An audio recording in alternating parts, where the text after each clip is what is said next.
hard when I got home.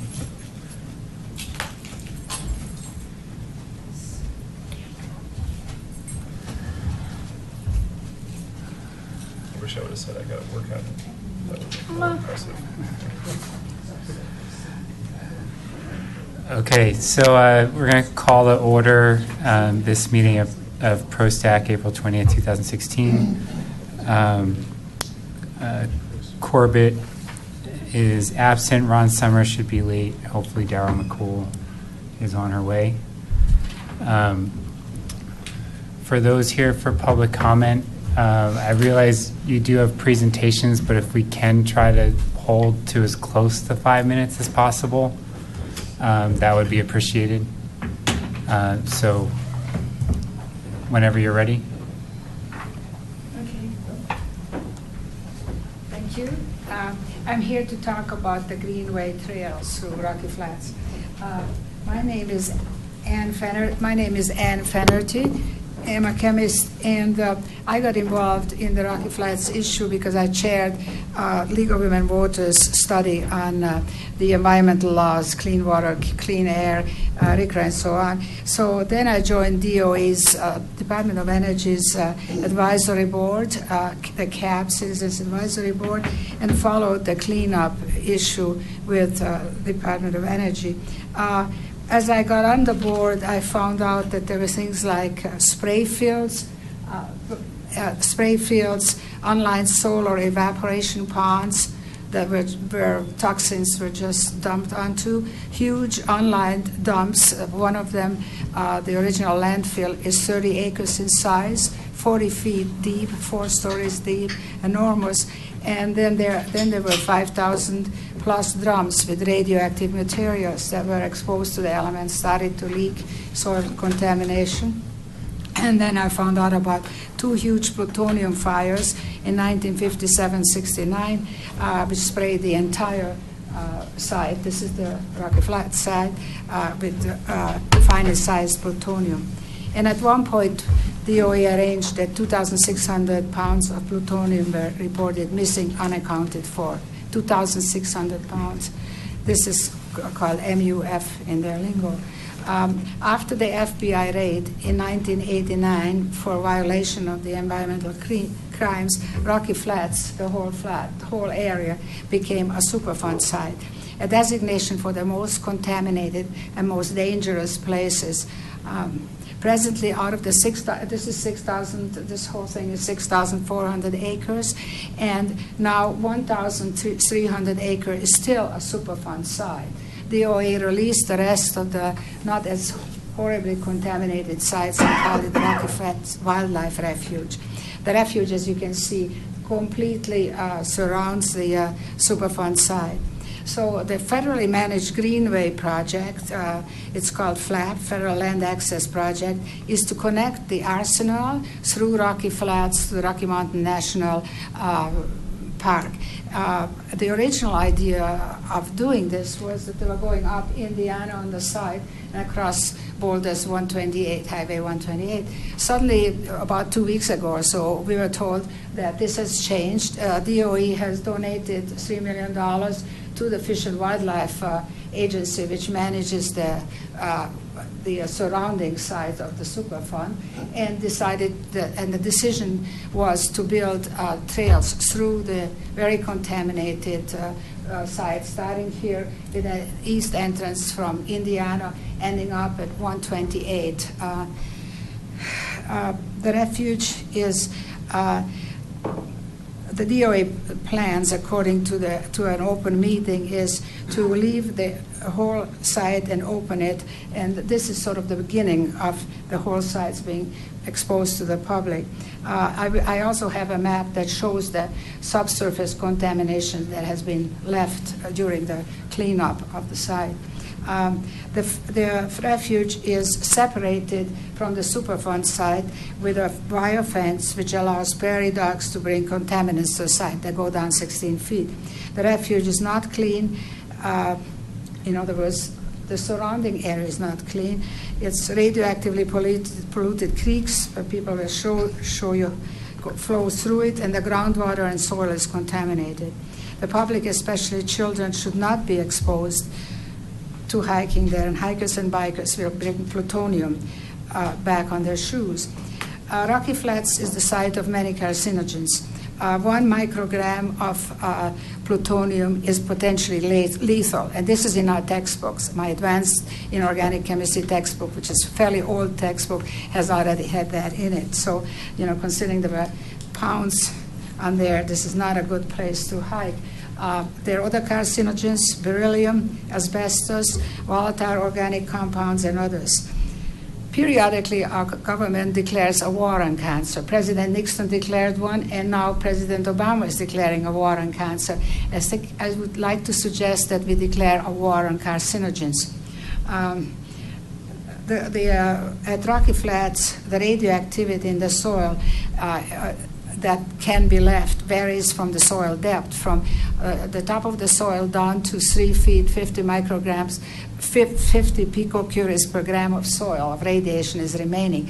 Under 6 feet, there is no limit of any radiation remaining. So a lot of the subsurface features that I will show you, that's a DOE map, will show you where they are. So basically, independent scientists, and these were actually DOE, Department of Energy scientists from their own labs, from the Oak Ridge Laboratory and from Sandia, were very dissatisfied with the cleanup because of all the radioactive material left on the site. So what we are asking from you is that after I will show you, I think I have enough time yet to show the underground contaminants. The present FLAP, which stands for Federal Land Access Project, which is suggesting access into the polluted area, into the refuge, would have 2 possibilities. One is to have an access, I guess that's not on this, on the east side from Indiana, and then coming out to 128. The other possibility that they're talking about is to go back to the previous issue, going up on Indiana across from 128. We are here to ask you and to show you why we are asking you to please do not allow access to the Greenway project through the Rocky Flats Refuge, but have them go around it. So not across it, but to around it. If I have a minute, I would like to show some of... Can I ask a clarifying question on that? Yeah. Is that map around, or is that map through? I mean, I know it's through Rocky Flats, but it's not through the Superfund site as it's labeled. So you're suggesting that map is one you do not support, that trail. I'm sorry, that's not right. It doesn't go through the Superfund site, but it does go through the Rocky Flats. And so the newest version was right there where there's a number 5, coming in from Indiana, going across, and then connecting with Boulder County's So you do or you do not endorse that trail? We do not endorse it. Okay. Because we actually, the reason for that is to start a trail system in Rocky Flats, which Fish and Wildlife is promoting, and we feel it's extremely dangerous. Okay. And then if I have a minute, could you get the other map off? Okay. Well, no, this is not the one. This is basically just a map of the existing Superfund site and all the contaminated plumes coming off the various contaminated sites. So it shows that, as they go into the creeks around Woman Creek and Walnut Creek up there, the whole site is polluted. But I'd like, let's see, this is the other map. Which one lights back on? These are the switches right there? It's the end light switch.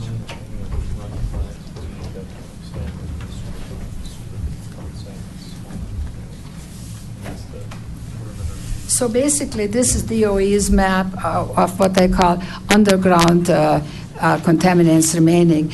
This here is the 440 series of building. Beryllium was processed in that building. The plutonium bomb has a component of beryllium in it. Beryllium causes berylliosis, which is one of the worst diseases. National Jewish Hospital in Denver has over 120 workers from Rocky Flats with berylliosis, and actually one of our members who was a union steward, has worked in one of those buildings. The 371 building here is what they called the Infinity Building, because in that building the radioactivity was so high that they couldn't measure it. So these were infinity rooms.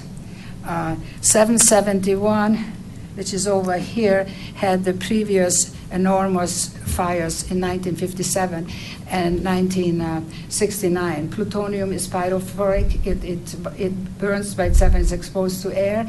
And also there were a number of criticalities, which is what you have in a nuclear bomb.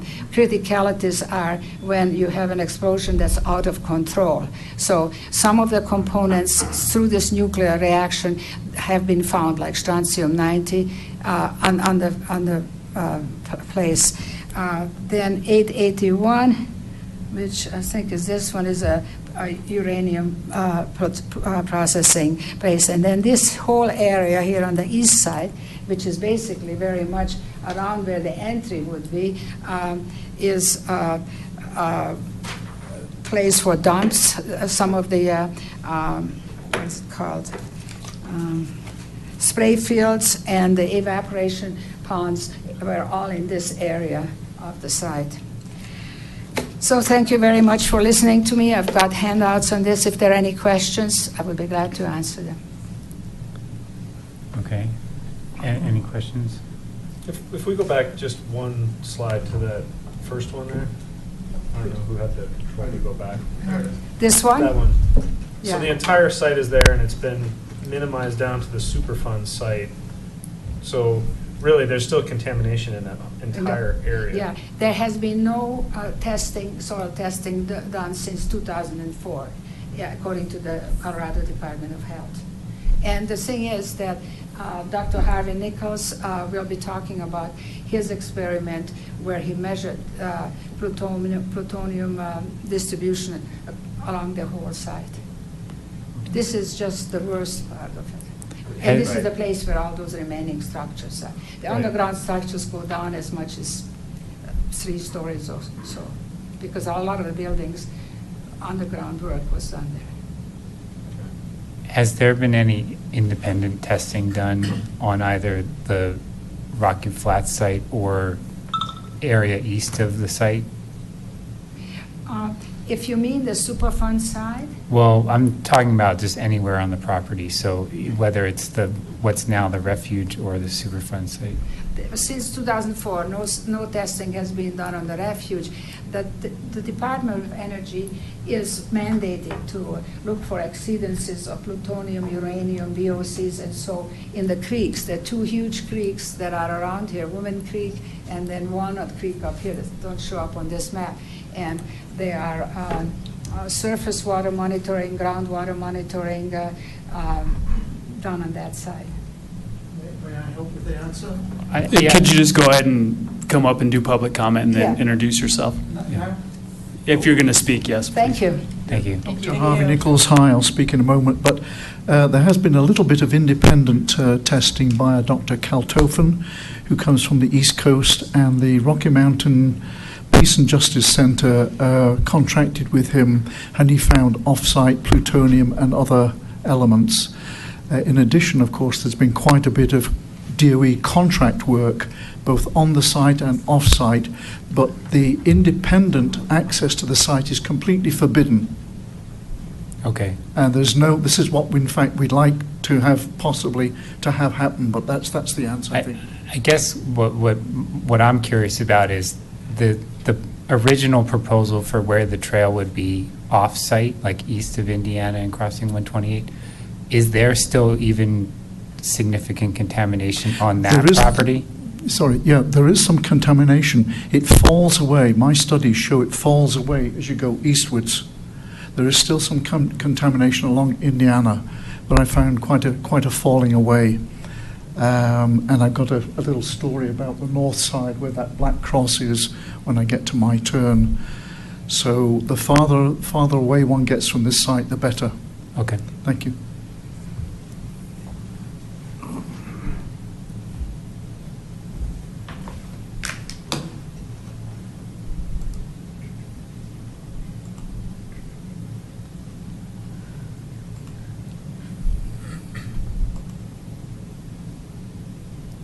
Sorry for the delay.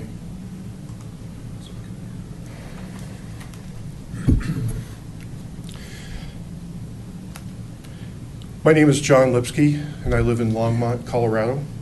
And I say greetings to the honorable members of the Town of Superior Parks, Recreation, Open Space, and Trails Advisory Committee, staff, and visitors. It's a tongue twister. The Rocky Mountain Greenway should proceed around the Rocky Flats National Wildlife Refuge. I'm going to call it the refuge, not through the refuge as previously planned. And please post this document in its entirety, and I'll provide that to staff. I was the lead FBI agent during the 1987 to 1992 criminal investigation of the Rocky Flats nuclear weapons plant, affiant of the 2 search warrants at Rocky Flats in June of 1989. And in 2005, I was admitted as a subject matter expert witness in the Maryland Cook adjacent property suit against Dow and Rockwell. It's an ongoing saga, too. I need to tell you that I'm legally constrained from disclosing protected U.S. government information and as a result of my previous employment. In support of those protections, I make the following comments regarding publicly available information. The refuge completely surrounds the Rocky Flats Superfund site. This is a Fish and Wildlife map that was handed out on April 4th at the Rocky Flats Stewardship Council, and I added the red letters of Superfund site because I want you to take note that there is no mention of the Superfund site on all the propaganda that the government hands out. So I just wanted to make that real clear, that 1,390 acres is the Superfund site as we speak.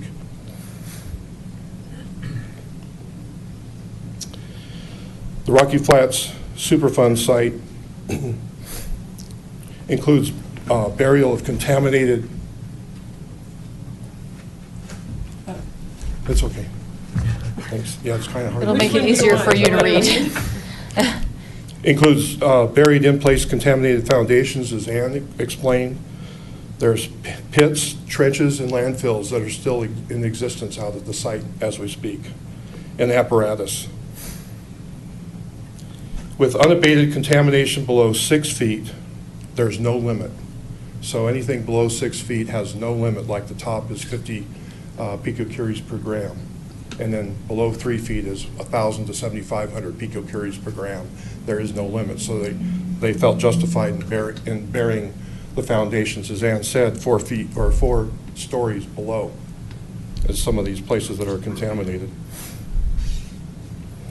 And there's presence of plutonium-239 and reportable amounts of uranium in Walnut Creek. Plutonium-239 has a half-life of 24,164 years. Rocky Flats radionuclides migrate and know no boundaries. That's a proven fact. The proposed Rocky Mountain Greenway through the refuge is in an area of Walnut Creek. So on the first map, if you'll take note, up here, that's Walnut Creek. So there's 3 tributaries, unnamed tributary to North Walnut Creek, and South Walnut Creek. Thank you. Those 3 tributaries lead to Walnut Creek, and it's going to pass or traverse the proposed trail. And there's uranium in the water. And there's the presence of plutonium on the Superfund site itself. In March of 1992, the Rocky Flats contractor, Rockwell International, was investigated and pled guilty to 4 felonies and 6 misdemeanors in federal U.S. District Court in Denver. I was involved in that investigation. Essentially, one of the charges was that they allowed plant effluent to be spray irrigated on the east side that went into both Walnut Creek on the north and Woman Creek on the south. There's a bunch of other issues on that, but just to make that point. In 1999, the Health Department initiated a buffer zone contamination review. And the buffer zone was what is now essentially the refuge. It's just a different name. It took DOE 4 years to respond to 110 areas of interest and concern. And I reviewed those public documents, and there are 29 areas that have not been resolved. Our group has contacted Martha Rudolph at the Health Department. She's the Director of Environmental Programs. And I've sent 2 letters to the Office of General Counsel with the Department of Energy asking them what the answer is. On February 19th, 2015, members of our group visited the Colorado Air Quality Control Commission meeting. And during that meeting, the Health Department confirmed that the refuge was last sample analyzed in 2004. What's even more interesting is that the AQCC exercised provocative caution in limiting any future U.S. Fish and Wildlife Service plans to conduct prescribed burns, or locally it's called a controlled burn, at the refuge. I highly recommend the same provocative caution to your committee concerning any public access at the refuge. There have been at least 2 severe storm events since 2004. Notably, the September 2013 and May 2015 storm events have no doubt caused the movement of contaminants. In addition, burrowing and surface fauna and flora uptake contribute to contamination migration. That's why it moves. Rocky Flats activities and operations contributed to contaminating Great Western Reservoir and Stanley Lake. A little bit off the map, but Great Western Reservoir was fed by Walnut Creek, and then Stanley Lake's down here, fed by Woman Creek. Rocky Flats Superfund operations and affected creeks are now protected by diversion ditches. First, Rocky Flats, as a nuclear weapons plant, contaminated both those drinking water supplies, Stanley Lake and Great Western Reservoir. In 1997, I believe it was Broomfield negotiated the change of their drinking water supply, so they don't use Great Western Reservoir anymore, and there's a ditch that moves Walnut Creek away from Stanley Lake, or Great Western Reservoir, and then up north. Same thing with Woman Creek. Woman Creek is now diverted away from Stanley Lake, though that is still a drinking water supply. What's not mentioned a lot, and I wanted to point out, is you've got Rock Creek. It emanates from Rocky Flats Refuge in this general area. It's about a 2.2-mile creek that goes northeast, and it will, or it has, gone up into this area and then goes up into Superior.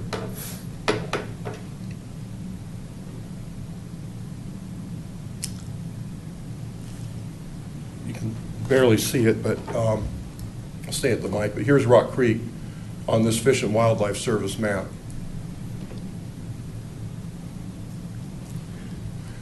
And Rock Creek is right here, this area that goes northeast. I know that because before we did the search, I got the EPA to put a water monitoring collector at Rock Creek. It just makes sense, you know, cover the ingress and egress water supplies through the plant to see what was coming in and what was going out. During the 1970s, and there's a better picture of Rock Creek right here, going up to 128. It's in the yellow. But during the 1970s and to 1985, Rocky Flats spray irrigated plant effluent. And that's the whole spectrum. Sanitary, commercial, hazardous, and radioactive waste was spray irrigated on the west side of what is now the refuge, in the vicinity of Rock Creek, and Upper Church Ditch is right here. Conveyance is off-site. From October of 1995 to September 1996, water quality data indicated the presence of radionuclides and other monitored elements. And here's a page from that report. It's not a smoking gun, but it does show the presence of plutonium, americium, uranium, and other elements. The legacy and distrust of Rocky Flats operations in the refuge has not changed. Your town has experienced firsthand the residual and persistent effects that Rocky Flats contamination poses.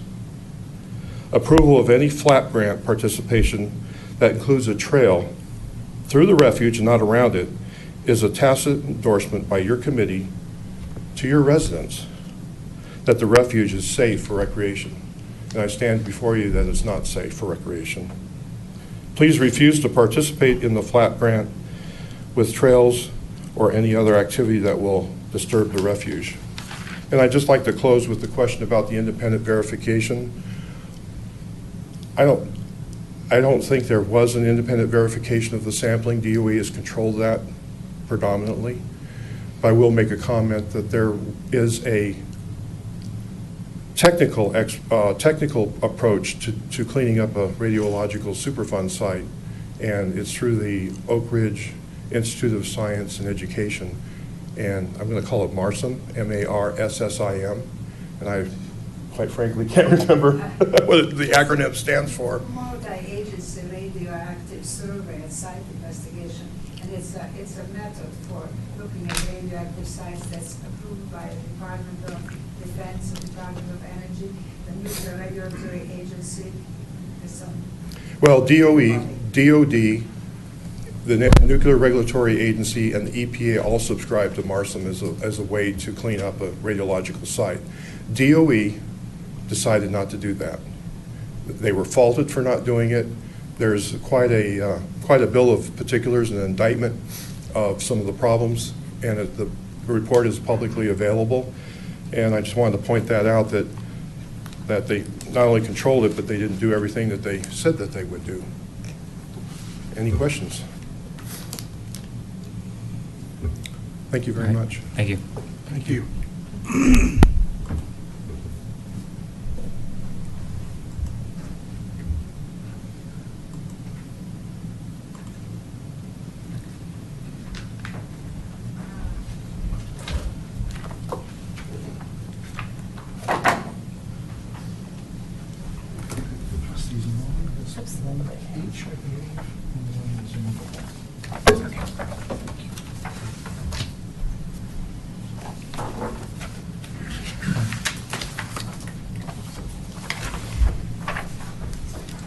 And in addition to those, we've got single copies of more lengthy reports to be distributed later.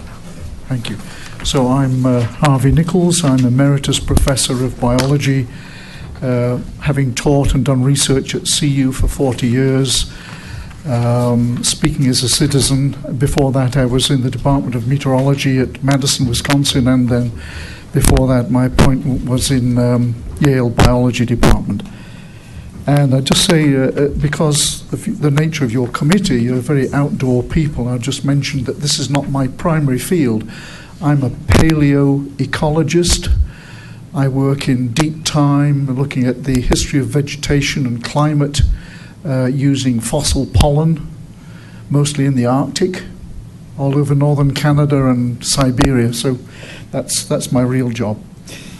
Okay, so because of the expertise I had in detecting airborne particles, in 1974, 42 years ago, the Department of Energy came into my lab and said, would I please do a little study out at Rocky Flats? They dangled a bit of money and said, haven't you got a starving graduate student? And I kept on saying no, but finally they persuaded me. And they really persuaded me when they took me out to the site in 74, and I realized that their air sampling equipment was really seriously misdesigned for picking up dangerous events. And since then I've talked with the security chief from Rocky Flats, and he said with a grin, he said, yeah, most of the plutonium went right past those samplers. That's the first realization I had that something really wrong was out there. So the entire site is definitely contaminated with plutonium-239. There's no doubt about that. There are other contaminants as well. This comes from my own work in studies that were done by a unique sampling method. I don't know if I got time to mention what it is, but it's been admitted by Fish and Wildlife Service on their letterhead that I'm the only person that's done that work. What I did by sampling the freshly fallen snow, which to my great surprise turned out to be radioactive, full of little radioactive particles, and these are the sites, we can look at that in a moment or two. What I'd actually semi-accidentally discovered was the effluent gases and particles coming out through the HEPA filters out of their exhaust stacks. But I was completely puzzled back in the mid-70s when I found this, and it took me years to actually get to the point where at a state capital hearing on health and radioactivity, where I was able to ask the contractors, Rockwell, are you emitting tiny quantities of very small particles of plutonium on a routine daily basis? And they said yes. That went on for 38 years. So the entire site was dusted with tiny quantities of plutonium in the size ranges that I actually studied under the microscope, ideally suited to get into people's lungs.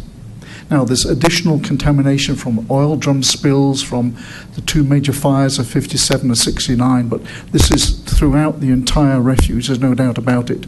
And again, we got this admitted, even including from DOE contract physicists that have agreed with me in public that they believe my data.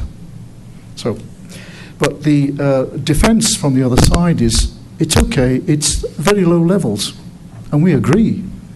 But DOE says very low levels can kill you. You heard already that a microgram, that's a millionth of a gram, that's so microscopic you can't see it. But again, I've studied it under the microscope. It's sufficiently, is fatal, distributed in the right way, particularly into your lungs. Okay. Because plutonium is very long-lived, it has a half-life of 24,000 years. That means it's got a toxic lifetime of 250,000 years, approximately. That 24,000 years, if you think of it in human lifetimes, because we are talking about cancer exposure here, that happens to be 24,000 years is 1,000 human generations. And there's increasing evidence that I'll refer to in a moment if I don't run out of time, that there's the possibility of an effect on the genome and multi-generational health effects, which is just beginning to be suggested. The site itself, as you probably know, is very windy. Therefore, stuff that's on the surface or just below the surface is easily lofted and carried into people's lungs, potentially. So, recreational use, of course, means people are very active out there. They'll be hiking, cycling, and so forth. They'll be breathing more deeply than normal. There's the possibility of, on your cycle wheels, on your boots, on your clothing, of carrying plutonium dust off the site into your homes, into Rocky Mountain National Park. It is a certainty that if this the scheme goes ahead across that area, then eventually people will be able to track plutonium in Rocky Mountain National Park, and they'll say, that was what those idiots did back in the 2000s, you know? I'll just briefly mention a little encounter I had with a state patrol captain, Captain Penner, back in 1987. Congresswoman Pat Schroeder had done an outdoor rally out there saying, let's close the place down and clean it up. And I noticed that the police, state patrol officers, happened to have dust on their boots. So I thought I'd make nice with the State Patrol Captain Penner, and said, by the way, I'd done DOE contract research out there. I knew the soil was contaminated and they might think of cleaning their boots off before they went home. He completely surprised me by saying, it's all right, sir, we've been warned about this and we've taken precautions to deal with it. Which to me means that black ninjas on the inside talked with their brothers in blue on the outside and said, this stuff is serious. And that was at that point very, very close, as far as I can tell, to where the Greenway track would come out and they'd dig an underpass. And that's the clean, quote, the clean side, the north side of this plant. Incidentally, when I talked to Pat Schroeder in her office in DC later, I told her the story, amongst other things. I said, did anybody tell you to clean off your boots, Pat? No. So the refuge, by the Fish and Wildlife own data, which is probably on the minimal side, the data that they've produced for a memo to the Rocky Flats Stewardship Council, where they talked about they wanted to make precautions for the firefighters because they were planning last year to do a more than a square mile burn of this radioactive prairie in the refuge. They said it would only involve, for the firefighters' benefit and safety, it would only involve 1 picocurie, that's 1 trillionth of a curie per gram of soil. And I've worked out by my own soil tests, that means per square centimetres. And just to illustrate, straight from the Fish and Wildlife horse's mouth, as you might say, this literally is 1,000 square centimetres. This is a potentially fatal dose of plutonium, according to Fish and Wildlife own figures. So imagine how many hundreds there are in this room. When I pointed that out, and it was clear to me that they had not done the simple math of deducing what these figures meant, they were just absolutely dumbstruck.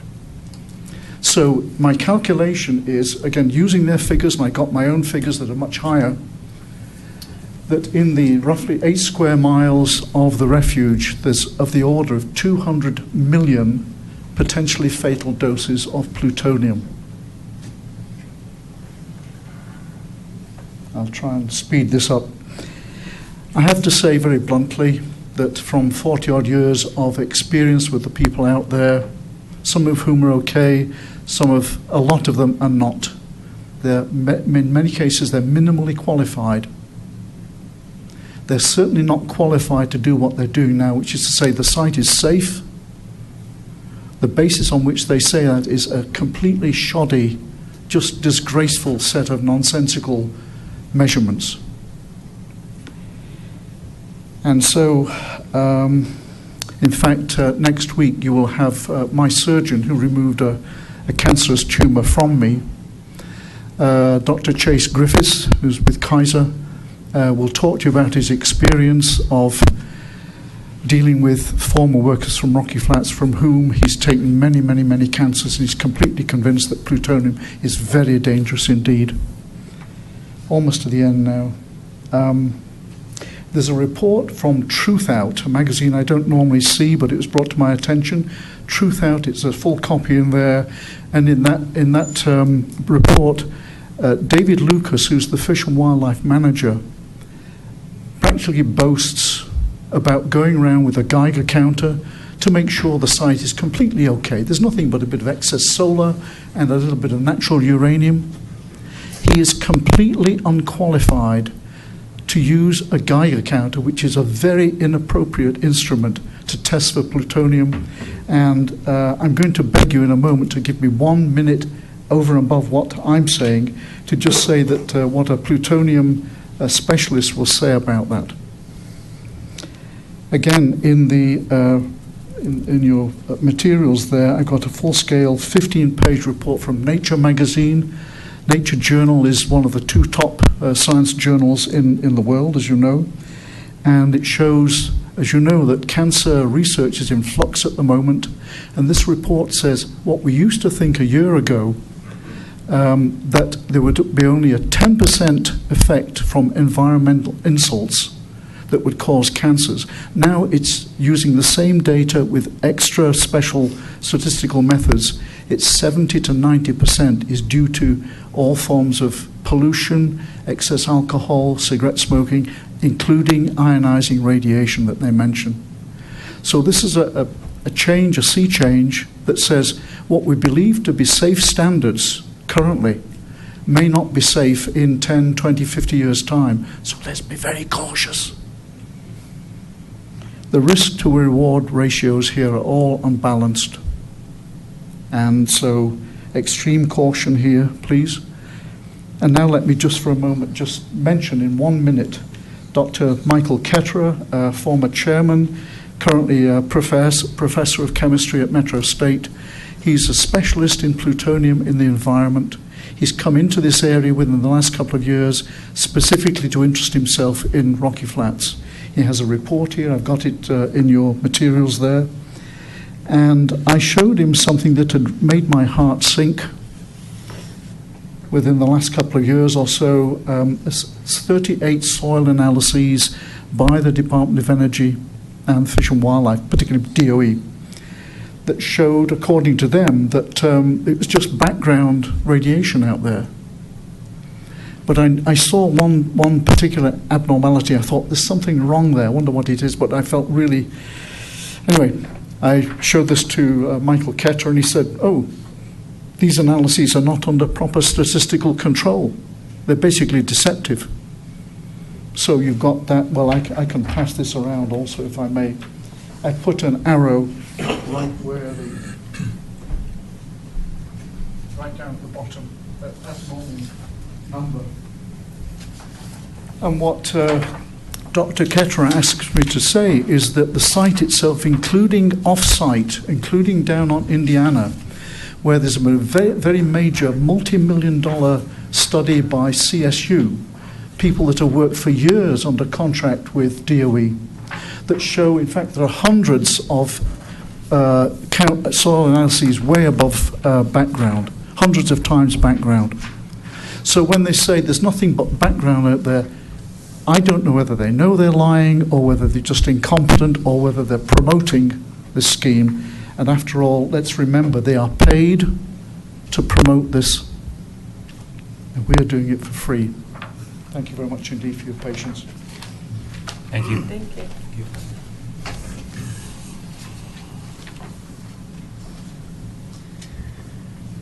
Hello, my name is Ted Ziegler from Federal Heights, about a half hour, 45 minutes from here.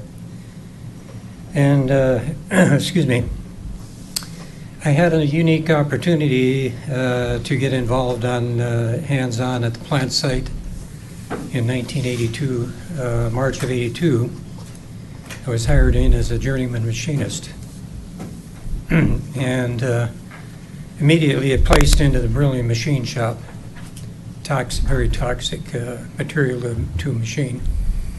It's a very dusty, powdery metal when you machine it. And when I started to work there, I observed that there were no respirators required in the shop. I had a opportunity to work for the local 8031 union, and I was a representative for 13 years as a union steward and safety representative. Now, in those 13 years,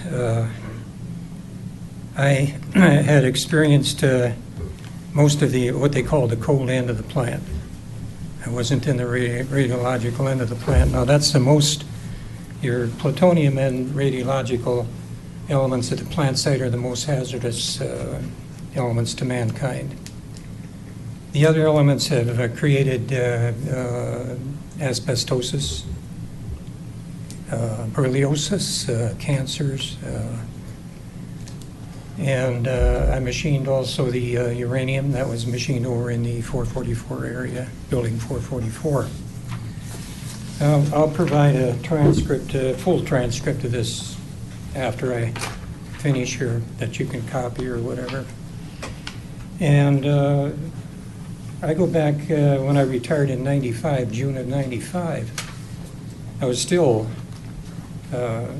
addressing the issues on beryllium, contamination on the plant site, and asbestos and the other contamination issues that were not related to the radiological end of the plant.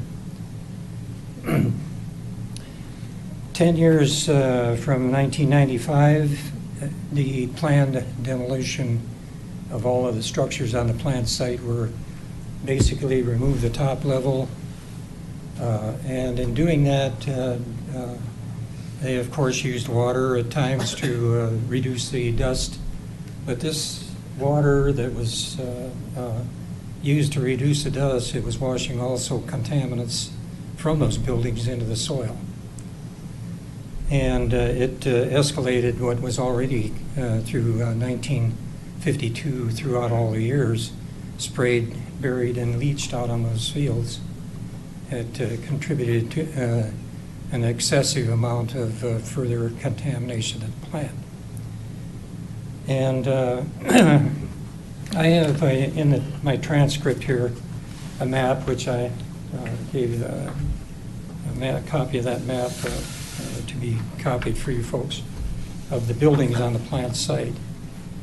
Now, in my transcript here, just for an example, I took 4 pages out of a plant inventory tour that was taken in 1982. And in 1982, they had taken every building on plant site as a tour for asbestos. And in the 89 tour, there were 263 damaged asbestos locations in all of the included buildings on plant site. I have a list of those buildings and the 1989 tour that was taken. Now we go 2 years later. This was just before I retired in June of '95. Still addressing these issues. And I just copied a 4-page copy of Building 444 on a disclosure of what was in the buildings. It's a full disclosure of each room and what the damaged asbestos condition was in those rooms. That's just a small portion of the full transcript that I have. And working as a safety rep, I had the opportunity to have access to those documents. Copied everything I could get. Now, the retirement in '95, I was still addressing the issues, and for 20 years later, I'm still addressing it. The Colorado Department of Health and the EPA are still side by side saying that everything is safe out at the Rocky Flats plant site. And not only myself, my colleagues and other community residents, they feel the same way. There hasn't been, to my knowledge, any full disclosure of what's happening right here that was addressed here on these maps as far as the access to Rocky Flats. And I do not agree with any access to the plant being allowed in the future at any time. Children, whatever, they have a Candelas construction right now that's built right up to the buffer zone on the south end. And as you know, children, for example, they're going to be curious. They're going to go out on the plant site and see what's out on that land. So they will be exposed. But I'll give you a full transcript here, and I do appreciate the time with all of you, and thank you very much. Thank you. Thank you. Any further public comment? So we appreciate the information you've provided. We have it on our agenda to discuss the trail project a little bit later this evening, but right now we're going to move on to some other business first. So thank you. So Patrick, if you want to go ahead with the BRT presentation.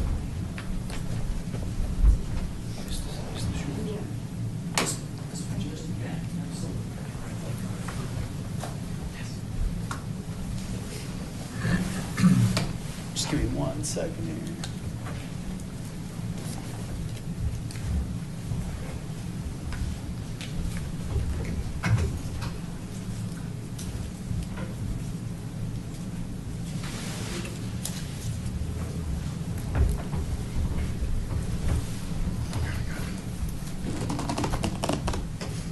Thank the council. Thank you very much. Appreciate the time. Thank you. Thank you.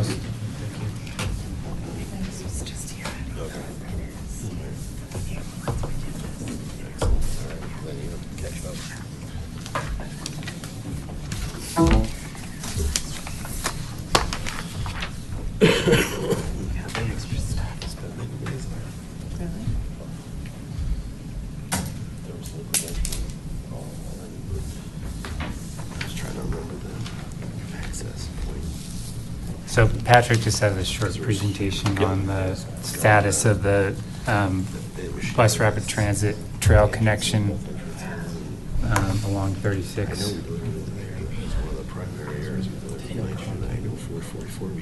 think it was makes sense for his machines to Argon.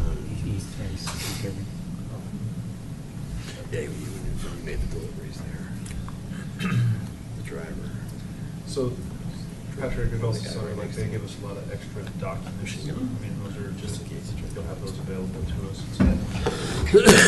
High stress. Sounds like there was lots of reports.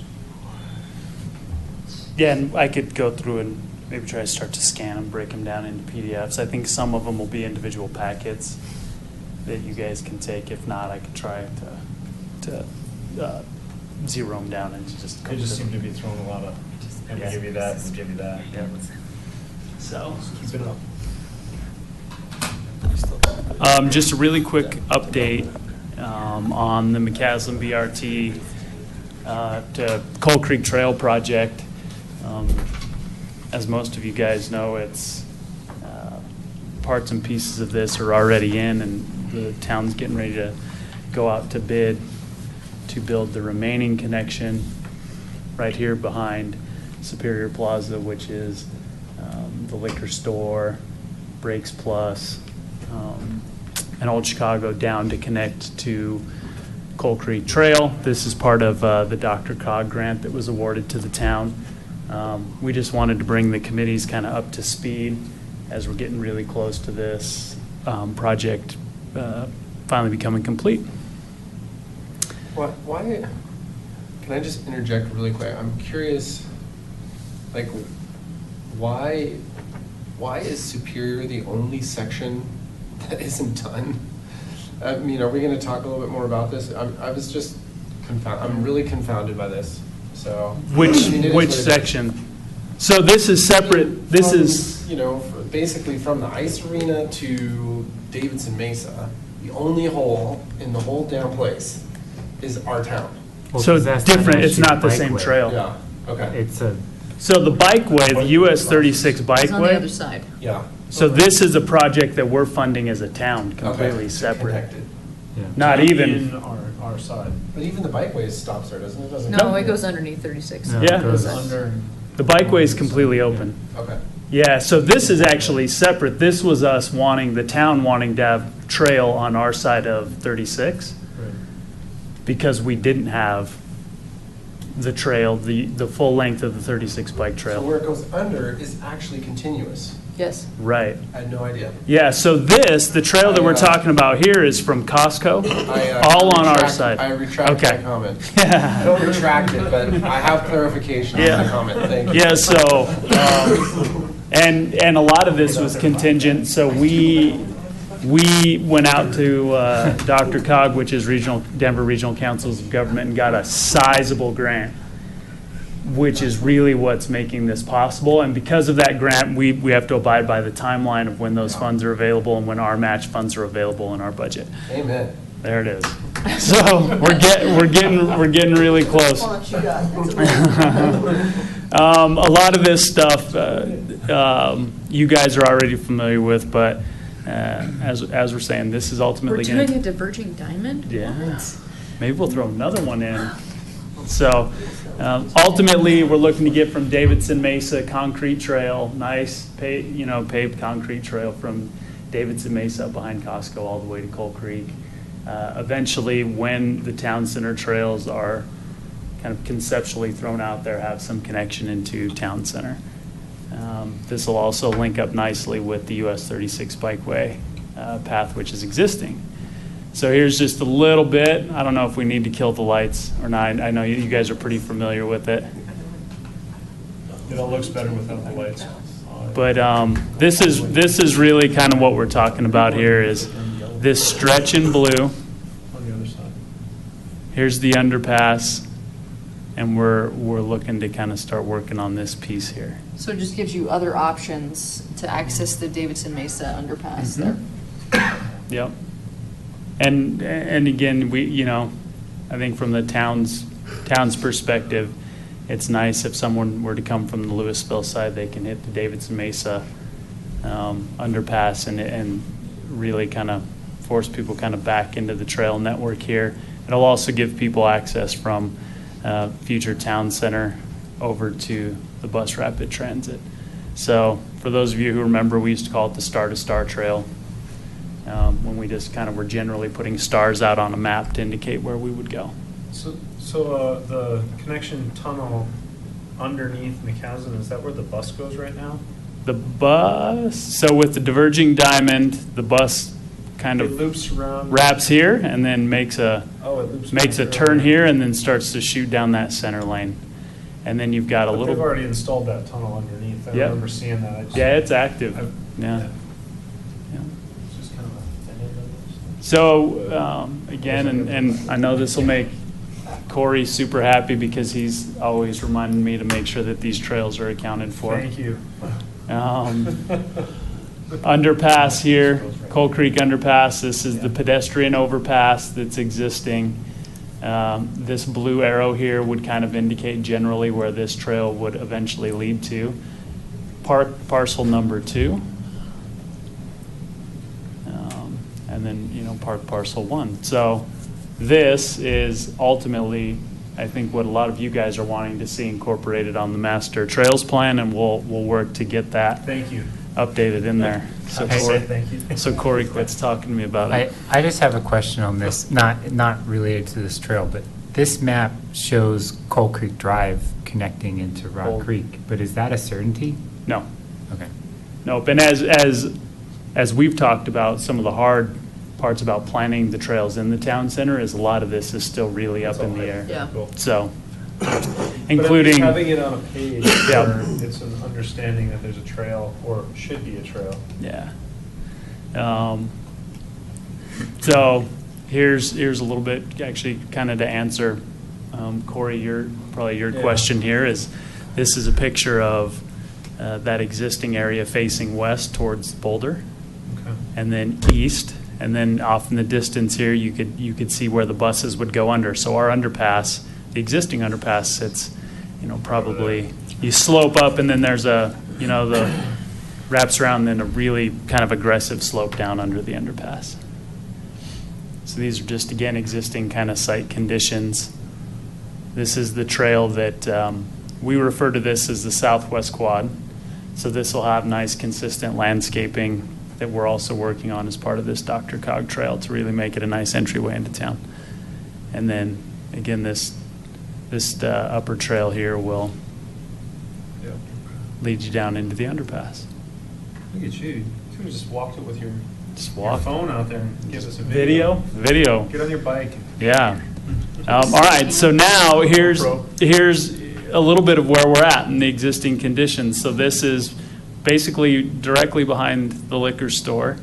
Back facing west, you could obviously see kind of the drainage here, and then the underpass. Now, what they're working on right now is where it dead ends, it's a really tight fit in between the parking lot area, which is over here, and this drainage culvert. So they've been doing a little bit of re-engineering. It's a little tight in there, and they're working on some solutions, maybe a possible overhang and some retaining walls to make sure that it stays a safe trail.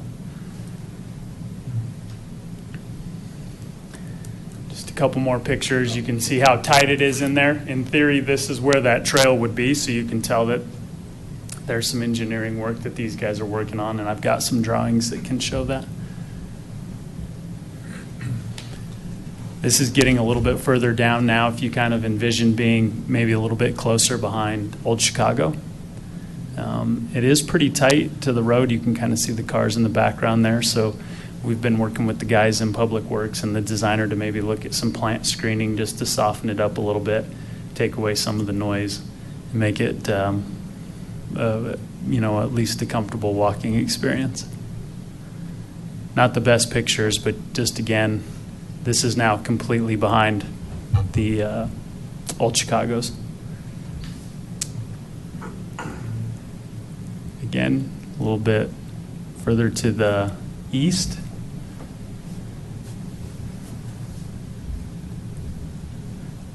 And then here's kind of where we are looking at big picture kind of project timelines for this.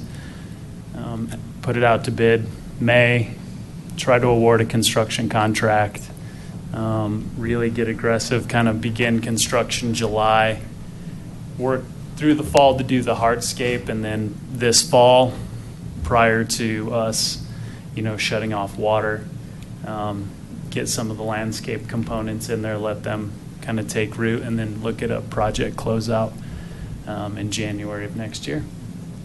So, Awesome. And then we will be largely kind of complete with that project. Also on this same timeline, I'll probably be landscaping that southwest quad, so closer to the existing bus station. And as those plans come to fruition, if you guys are interested in seeing kind of the landscaping plans, we can also bring those forward to you guys as well. So since this is on our side of 36, does it include the replacement of the crusher that's on the Coal Creek Trail right now with concrete? Or? Now, what proposed in Park Parcels 1 and 2, or Civic Space 1 and 2, is part of that project. Most of the crush on Coal Creek Trail would become concrete. But this separate than that. So this project doesn't have anything to do with the existing. But our Park Parcels 1 and 2, that project is contemplated to have concrete. So how long will Coal Creek Trail get to be open before we close it again to build the bridge across it? That timeline, I think that's kind of the magic question everybody's wanting to know. Self-serving, because I just got to ride it again for the first time Yeah. in years, and I was really happy. Yeah, I think if I had to, do you want to see the plan or the pictures? I was also going to. Oh, look at you. Fully detailed. Yep, so this is kind of where we are now, so you can kind of see the existing footprint of the building itself. The liquor store in Yep. Old Chicago. Yep, Old C is down here. You can kind of see, so it's tight, and it's pretty tight in here. But a lot of the rest of the 36 corridor, having ridden my bike on it, is just that tight. Yeah, you're right on it. Yeah. Yeah. And then You need to wear headphones. Underpass? So here's kind of the connectivity that You don't like and we tried to be as specific as we could to make sure that these were offset. One of the biggest complaints that we're already starting to hear about the bikeway is cyclists riding 3 or 4 deep at a high speed, conflicting with walkers or runners, and some trail etiquette issues already. So we knew going into it that you could have people coming at a high rate of speed here, high rate of speed here, and a high rate of speed here. So we tried to make sure there was good line of sight so everybody will kind of see each other coming. We need a bikeway traffic light. Little gates. Well, Yeah. when you call it a bikeway, you kind of Right. give people the idea that Yeah. Well, and I mean, we've ridden it, and you can get. It's perfect. I mean, it's open. It's got a lot It's of awesome. rollers. You can really get You going. can get cooking. Yeah. You should see my Strava segments. Watch out. I see a planned time trial proposal at some point. I can almost guarantee it Let's make it happen. from somebody. So, again, just a little more kind of detail. So this is behind the building. You can see where maybe proposed retaining wall, grasses.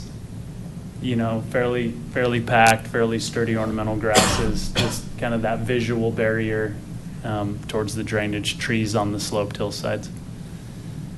Another kind of treat area. Upgrade the existing landscaping that's back there now. And then this, a little bit further down where you're really kind of next to the highway. Maybe just some native seed, since that's kind of what's out there. So that is the update on where we are with this trail. What is the cost of it again? Dale, I don't know exactly what this segment is. I think we were at about a $4 million grant, if I remember off the top of my head. And I want to say that we were probably a 20% match.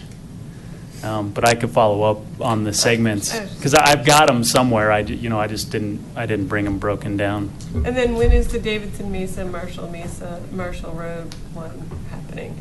The underpass that's in now, they've kind of poured the. Are you talking the connection? The trail connection, yeah, down. 2017. Okay. Yep. So.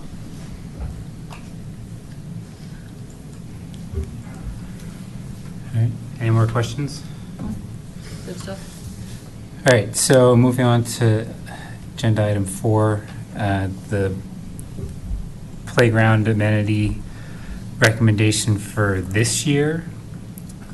So when we went over the budget last year, we had recommended fitness equipment, but since that's now occurring at the school parcel park, we should probably look at another recommendation for the budget for this year.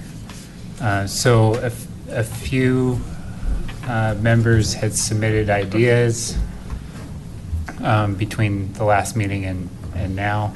So I just kind of searched for some quick images to put up. I think, so the first one, I think Corey had Well, I just suggested the I boogie found board, this right? just as a swing, universal, multi-age, type amenity that could be added to any park fairly easily.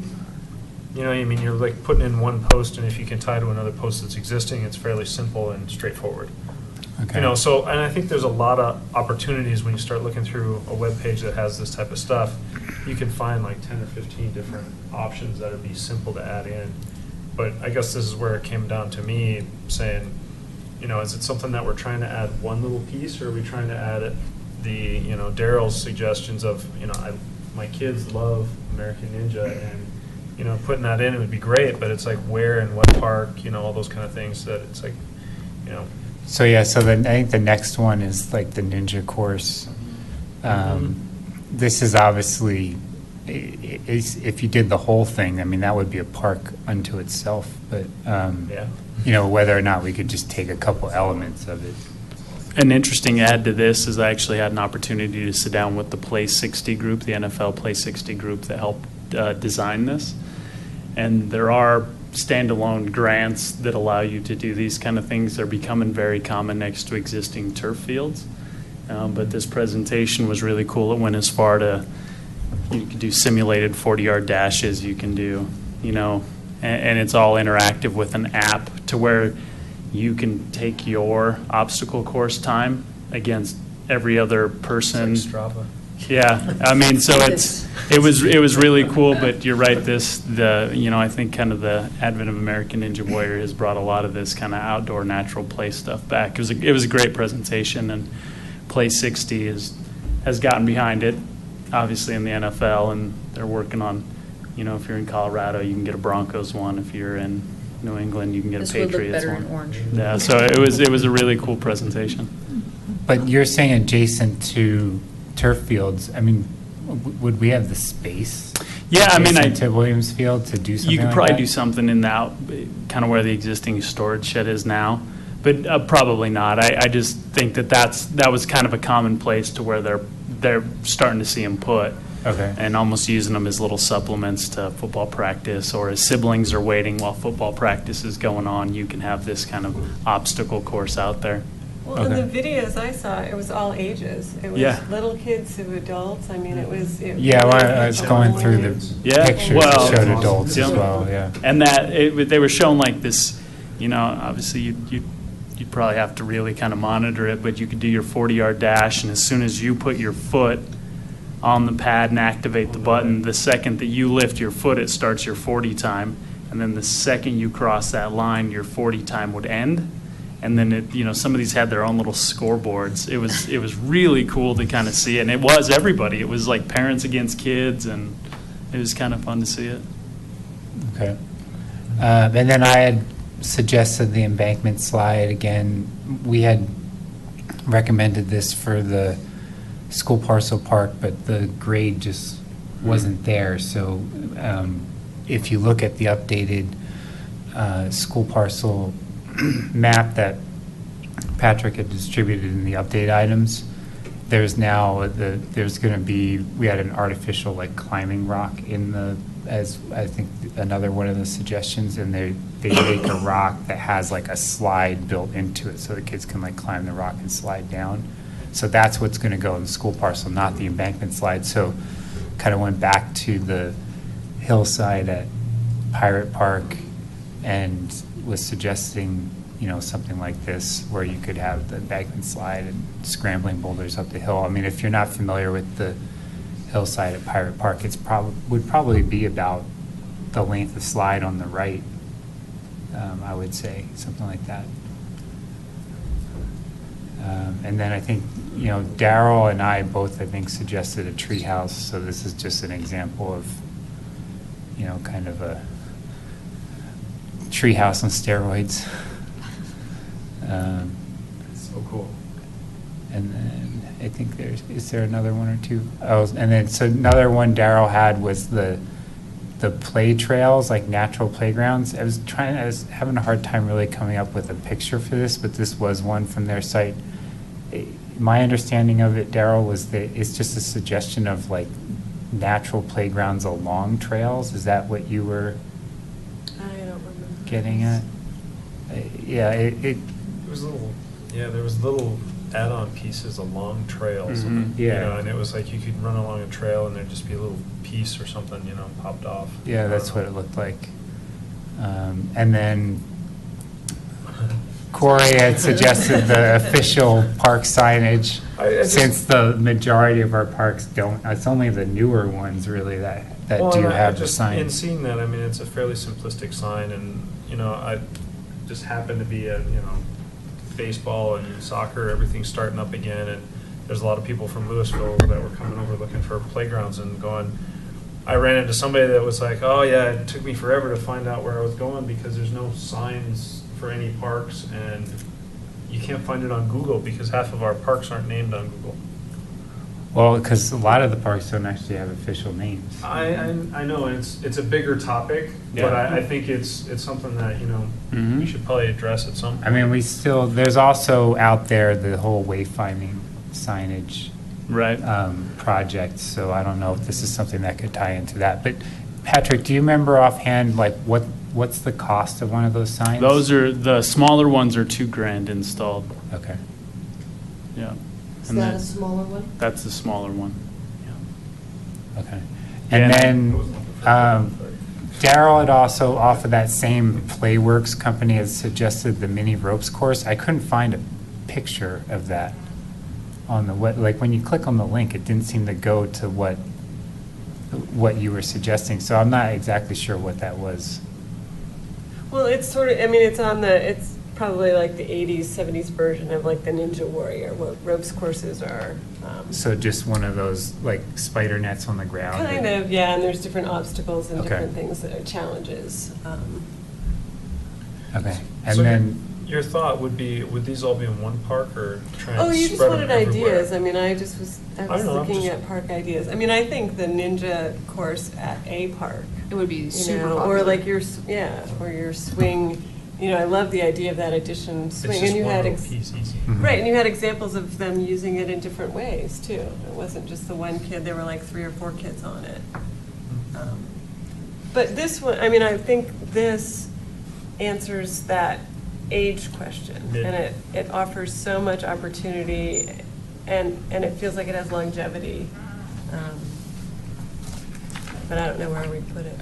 And then Corbett had suggested at Pirate Park either swings or a basketball hoop, since those don't really need examples. I didn't have photos of those, but I mean, I think we've talked about both of those things, specifically swings at Pirate Park and we've talked about standalone basketball hoops, not courts, but just so like a hoop with a half court or less of like pavement at various parks around town. So I mean that kind of falls in line with some of the original suggestions we had on when Aaron and I put this together.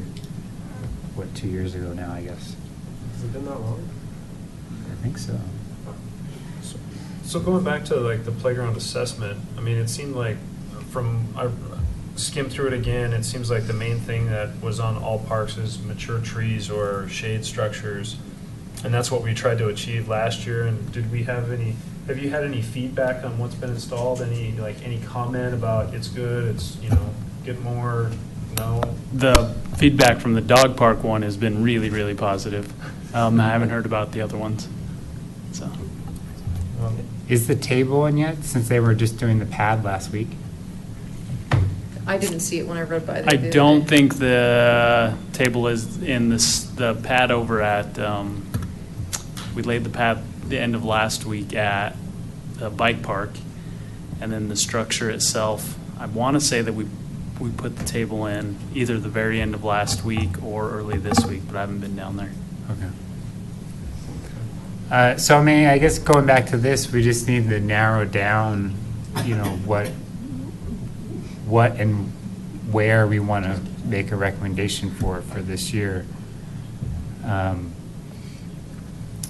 know, again, I would say, I mean, this is just my suggestions. The embankment slide would be Pirate Park. If we did something like the boogie board, that could probably be pretty much anywhere, but again, I would probably look at, say, the Castle Park or Pirate Park. Something like this ninja course, I think if we want to do anything of substantial size, I would say that field area at Castle Park or, you know, possibly Community Park. And then finally, at the North Pole, if we just took away the play piece altogether, you would actually probably have enough space to do something like this.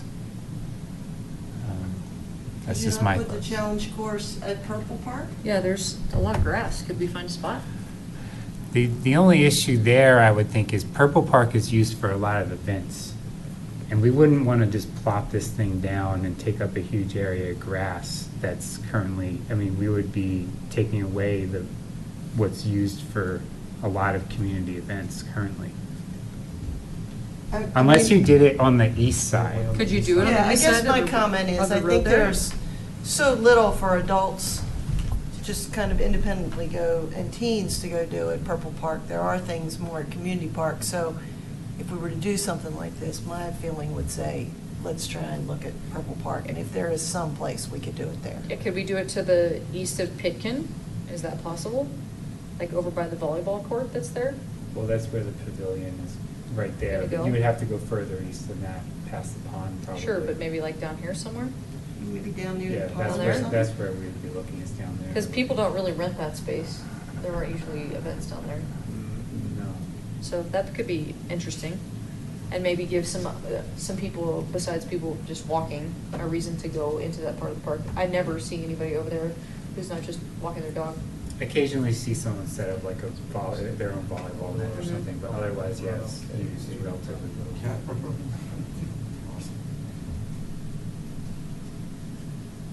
The one other thing to keep in mind is that we're talking about $35,000 budget.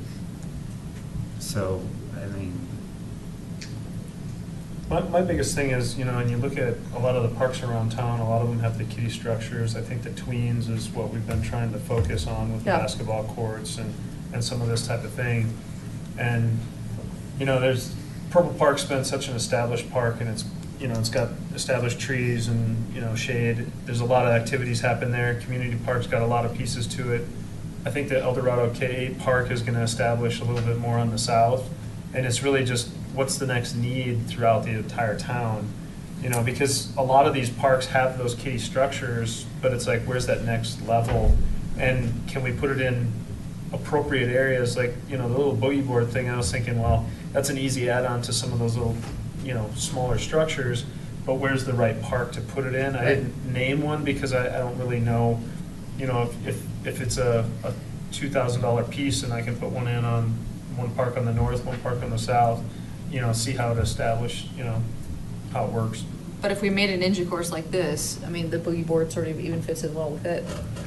Yeah, well, and more than anything, you know, when you put in a course like this, where's it function and work the best? Mhm. You know, because to me, I'm like, this is also that activity type thing, and, you know, having it around fields, I totally agree with, you know, some of the, you know, Patrick Yeah, comments for kids about. playing while their brothers or sisters are Yeah. in athletics. I know, you know, there's so many kids have practice for soccer and football and whatnot down on the, you know, community park fields there on the west, and, you know, my kids are always looking for something to do and run over to the other park, you know, to play while the other one's at practice. So, I mean, no matter what, I think they're all great ideas. It's just a matter of how do they really fit into the overall community development. Unless we can, just add this to the K8 park as well and, just readjust that again. We're just gonna Just put a- shake it up a little bit more. Just put a second layer on top of the K8 park so we have room for it. I guess my thought process would, I love this idea, but we only have $35,000. I say only 35,000, like I have 35,000 in my personal checking account, but I'd like to see us do more at some of the smaller parks around the community to address the tweens.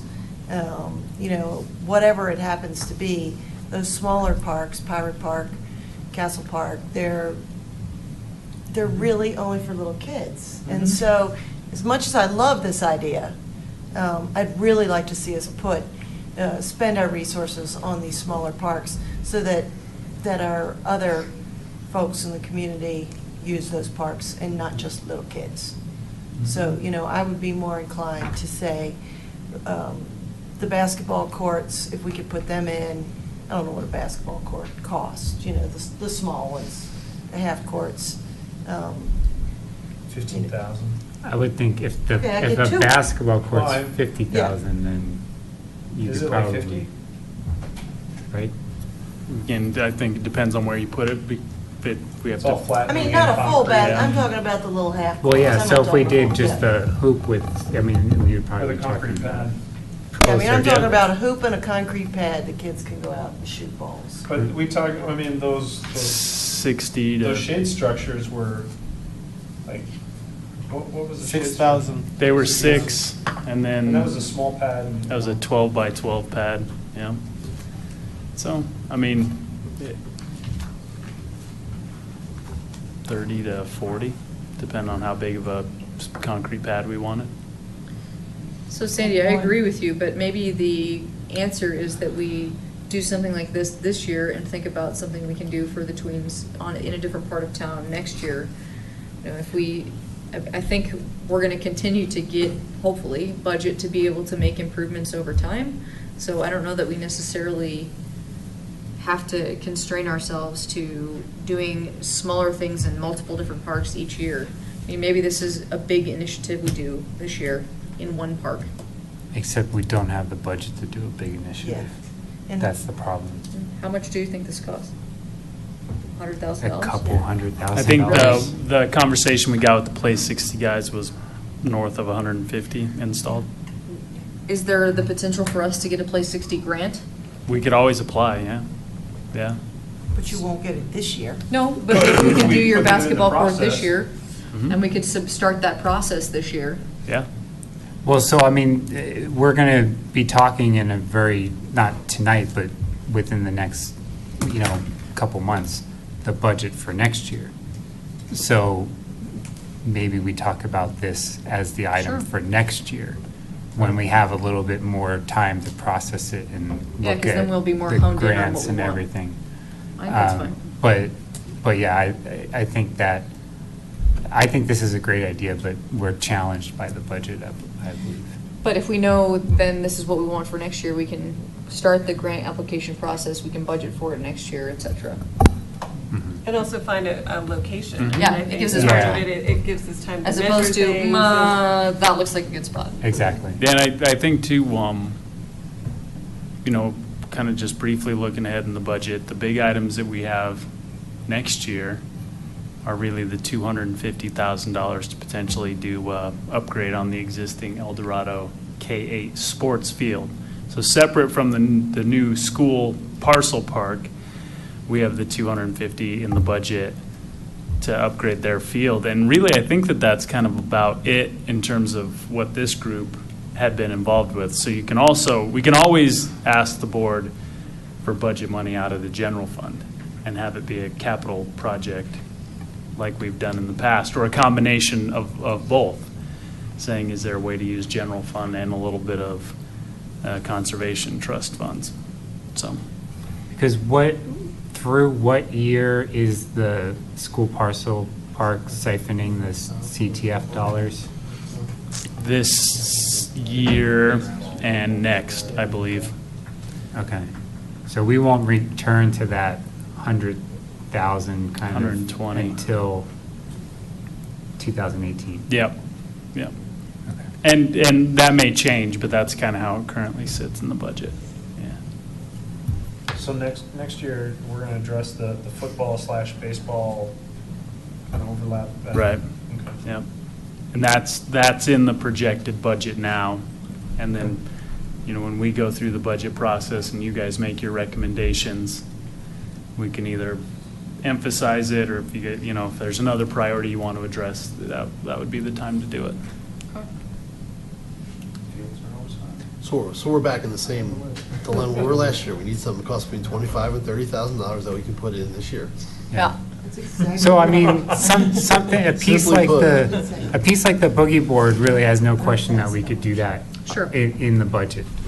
How much does that slide cost? That's the question. I mean, with the landscaping and installation cost, who knows what that would cost?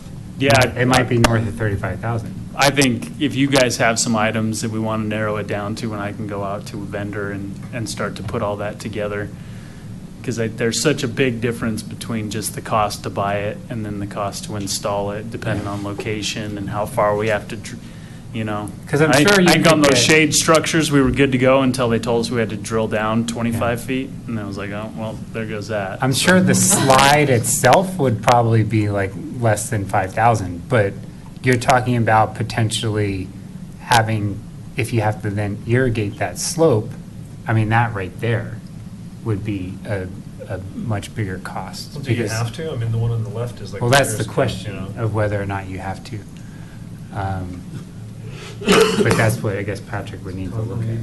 So it seems to me we need to give you 3 ideas tonight. Give us some pricing. Yeah. Come back to us and make a decision. Otherwise, we're stuck with shade again. Yeah, and Seriously, I mean, Shady. that's And kind of our fallback position, I think. something else that I've thought about doing is maybe we try to get a hold of the local rep and say, hey, come be part of this conversation with us. Sure. They obviously want to sell us a product, so maybe Drive a that. hard bargain. Yeah, maybe, well, at least we could get the ins and outs of Are all fall the- zones and all that Are all the information. current play structures by the same rep in town, or do we Mm. have one that's more predominant throughout town? No, and I'm going to forget the Compang, wasn't that the newest one when we did the EVOS kind of structures over at Founders, and we've got some of the play type stuff, and it's all over Yeah, the place. everything. It's a little of everything. Yeah. So, I mean, do we want to narrow it down to it's an item like the boogie board, the embankment slide, and a small basketball hoop? I think so. Treehouse. Yeah, I mean, those Yeah, should be that's three right. I separate mean, The ones. treehouse we the have listed there is like treehouse. $100,000. It's like nicer than my house by far. We did I talk could live about- in it. We did talk about zip line at one point. Well, trying to that's do- going in as a school parcel. So that's already, Mhm. sweet. Here, Yeah. I should show it to you. It's right there. The treehouse, that could be a community project. Could be, That was in the one that Patrick said earlier. as long as they get a building permit. The question on the treehouse is where is there, if we actually wanted to wrap it around a tree, where is there a mature A lot of enough tree tree? houses don't actually Yeah, well, that's go my, into trees anymore. Yeah. I mean, My that's point. Pretty, I think something that's been talked about just kind of internally is, what kind of fall zones and ADA compliance, but I do know that people are looking at putting them in, and if that's something we want to follow up on, I think we totally can. I'm sure there's somebody out there that's already put one in Making a. a safe in- treehouse. Yeah, in a park, and has made it accessible and a path to it, and so, might be kind of a fun idea. all right. Well, then maybe narrow it down to 4. Look at the treehouse, the embankment slide, basketball hoop, and the boogie board. Okay. And just a couple of quick follow-ups. So we will have that at the new park, the school park, that glider feature, Oh, really? Which That's one was? sweet. right? So it was the one where you kind of held onto the rings above Yeah. your head and it rocked back and forth. So that is in the Eldo Park. So that's pretty similar to the boogie board. Is that called the freestyle swing? Yep. I forgot what some of these were. I know. And then it's got the zip line, and then it's got, like I was saying, because it doesn't have the embankment slide, it's got this artificial climbing rock with a slide built into it. Hi, Everybody's Um, doing lights, so. Was there It's this, it was the custom climbing rock, top And it's- swing and generation swing. It's got the slack line posts, the plate, the like big O. chest tables. What's a Big O swing? The Big O swing it was kind of that large disc. Oh, yeah. It was like the newer version of when you just had the big tire swing. Yeah. It was kind of blue Cool. disc that a bunch of people can fit on. So it's similar to the, It's similar to the boogie board Yeah. thing. But I mean, more than anything, one of the other key things that we keep hearing is that they're swings. So these are just different types of swing type Exactly. apparatus. Whether you stand on it, sit on it, multiple people swing. Right. Okay. And then just one more really quick update, and this isn't an advocate for or an advocate against, but from time to time, legislation will come up to change the way that Conservation Trust Fund and lottery dollars and GOCO funds are used. So there is some legislation being thrown out there to take that money and put it towards education, which is a completely noble thing to do. So just know that, we're keeping an eye on it, as that would, impact that Conservation Trust Fund quite a bit. Do you have a title or a bill, or where is it? Yeah, and I got it just a little bit today and was able to just quickly shoot it over to Peter and Sandy, and I could send the email to the rest of the group. It's got a link to it. Is it in the house, or do you know where it's sitting right now? You know what? I just got it, and I can probably actually pull it up and shoot it to you while we're here. Yeah, hasn't quite made it in the building yet. And then just to kind of add to the funding thing, the GOCO grant proposal for the school parcel was denied for us. Did they say why? Yeah, the primary feedback is you're asked the question of what will you do if you don't get the funds? Well, because this project the budget was already approved for it, we would still put the project in. So they're, at this point, looking at funding projects that have zero funding, that are reliant on them almost solely, maybe with some match, to build the project, where we already had the entire amount budgeted. And that's been it. We had that on Founders Park too, and that was the feedback we got from Founders is, you've got this already budgeted, so the park's going in whether you need the funding or not. So that's been it's been a bit of a shift in how they've done their funding. Well, speeding up the timeline hurt you again. yeah, exactly. Speeding up the 2019 timeline to 2017. Well, or just fudge a little and say that we'll have to cut. If you had cut said out that of we the can't build it project. in 2019, We're you going to probably remove all would've got it. education of townspeople. All right, so moving on to agenda 5, item 5, the 5-year trail plan. So we had talked about how this year we're going to look to try to do the 5-year trail plan based on the same methodology as the amenities priority list. So, I put the whole trails list into the same type of chart. So this will go out between this meeting and May's meeting for each of you to fill out, rank your high, medium, low priority for each trail, your top 3, your short term, like this year, next year priority, and then we'll do the same calculation as the amenities list to try to come up with the ranking.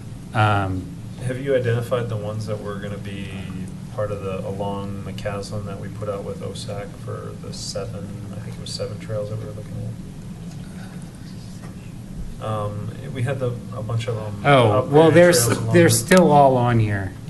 I don't believe anything's been removed, because, the clarification on what we recommended with OSAC is that funding this year is just for the budgeting process of those trails. Okay. It's not actually funding those trails. Okay. So those trails still would need to be funded, and so they're not knocked off the list. Okay. Just like they stay on the list till they're built. Yeah, exactly. So, and then I was just trying to understand which ones. I did add a couple at the bottom, the connection to the Davidson Mesa underpass, I think was a new one. I can't remember, but there were a couple added. So I think the question for tonight really is, are there any trails that we think of that need to be added to this list before it goes out to the committee for ranking? Does this list come with a consolidated map for me? Thank you. Yeah. Yeah. With all the same descriptions are numbers that good, match but- OSAC? Because I'm sitting here going, oh my God, I'll never be able to remember all this. I got numbers on the list, so tell me they match up with the. We can work with our GIS guy to kind of redo the map. And to quickly kind of to circle back, Peter, to your point, I actually think there is a little bit of traction to try to build some of the trails this year using those open space funds. Okay. So we put that project out to bid now, and we may try to actually start building some of those trails in the fall. Okay. Sweet. Well, But no matter what, they'll stay on this list. they'll until stay on this list Yeah. till they're done. built. Yeah, and we could work to get a map that follows this for sure. And then as a reminder, because we're doing a mathematical equation on this, OSAC's going to hopefully follow the same exact chart and everything for their committee. So in theory, we can combine, our 9 with their 9 or however many committee members they're going to have at the time, and have a combined list. And then we'll have to, individually, they'll have to review the list, the combined list, and see whether or not they agree with it as a committee. And we'll review the combined list and see if we agree with it as a committee.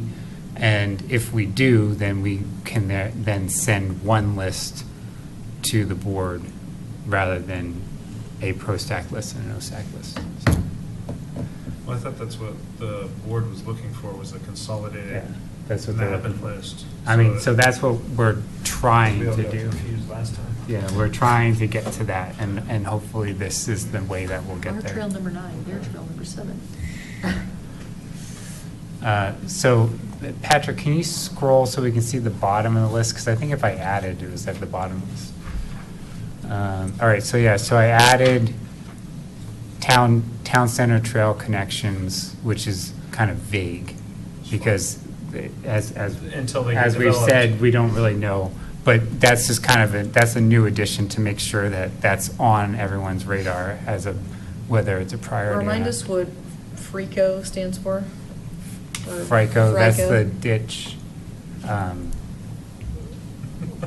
up behind. George, what's the original actual town. acronym? Do you remember? It's the FRICO. FRICO Farmers Irrigation. Board. Yeah.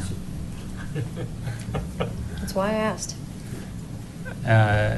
Coyote Ridge, I mean, we've obviously been talking about that, but that just gets this on the list. And then, Can we maybe amend the Coyote Ridge one to say formalization of social trails into sustainable trails too? Because I think there's a bunch of existing trails out there, but there are a bunch of social trails right now that are on the town of Superior's property that maybe we could make into sustainable trails, since people are going to use them anyway. well, correct, I mean, that's why this one's kind of vague too, trail maintenance and improvements. I would say Sure. bringing in the social trails would fall under the Okay. improvements that we discussed last month. Sure. That was our recommendation, was to bring in some of those social trails into the town's network. So they would need to be improved in order. And I was to- supposed to map them with my bike, and it has snowed, and I have not been able to go. I'm sorry. Okay. I got a question about number 13 where it says connection to Davidson Mesa Underpass. Is that the one we were just talking about in blue lines on the south side of 36? Exactly, correct? that's the Dr. Cog trail. Dr. Cog, But and that's going to be concreted as well, correct? It's going to be concreted. Do we It has know? funding, but the point that we've made in the past is that even though it has funding, because I think included on here is the Coal Creek Crossing Trail. I think it's on here. Yeah, it is, 16. Even though it has funding, we've been asked to still include it, because again, until it's done, we want to make sure that it's on everyone's radar. So Absolutely. And do we know what grade of concrete is going to go in? There's different grades of concrete. that's what is a staff question. I mean, that's Patrick, beyond our. What is the grade of concrete going in on 13 on the connection to Davidson Mesa Underpass? What is the grade of concrete? There's several different grades of concrete. What are we going to go with? Are we going to go with 3,500 PSI, pounds per square inch? I couldn't tell you what'll be spec'd in. What I'm asking is, how thick is that going to be?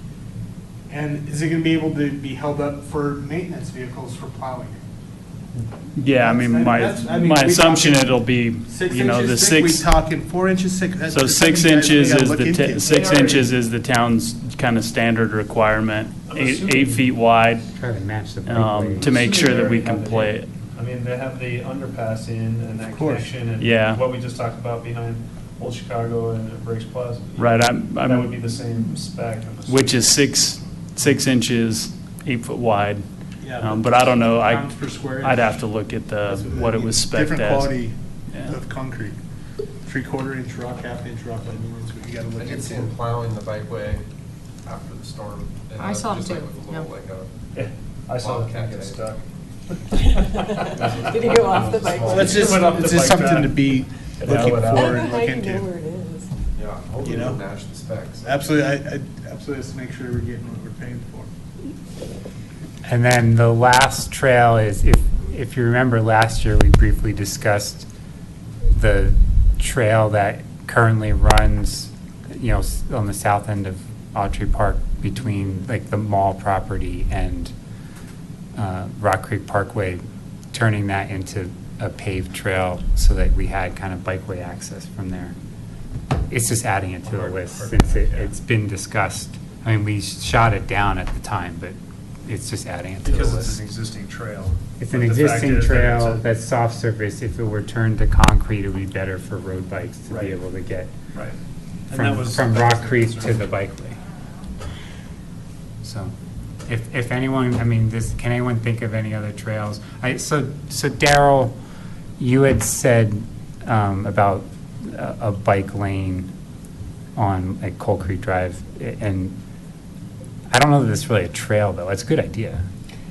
Well, it is and it isn't. I mean, there's a dead-end sidewalk there, and it'd be nice to connect that up and then have, you know, and when I say bike lane, it's also for pedestrians too. I mean, there are a lot of people that walk or run along that stretch. Okay. I mean, if you can think of a way to word that, if we want to add it to the list, but if you think it's better to pursue it as like a public works project, we could do that Oh, separately. that might be. I mean, it Can you just. say where again this is that you're? So when you're heading west on Coal Creek Drive and it turns from pavement to dirt, right where the Sagamore development ends, there's a sidewalk, and the sidewalk literally ends. I mean, every time they plow it, they have to turn around. I mean, it just ends. It'd be nice if it jumped down and connected up to the roadway, and then maybe put a bike stripe along that roadway so that there's a clear area for people to get up onto the single tree trail. Makes sense. Cool. Got it. Dead-end sidewalks are scary. Well, it's kind of silly, and I see, you know, there's kids out there all the time, and you have to hump over the grass and down onto, it would make plowing Sure. easier, it would make getting onto the trail easier. Okay. But So- there is one more I have, and I've asked you about it a number of times, Patrick. It's the Maple Street connection from 3rd to 4th, where the new houses are going in. I want to make sure that there's a trail there connecting the residents to the park. Yeah, and quick follow-up, I'm almost certain that that trail is going in. We're also going to put a fence that delineates to make sure that that doesn't eventually become front yards by default. Yeah, because they have no yards. Yeah, so we'll do kind of the three-rail delineating fence between the town's property there and those.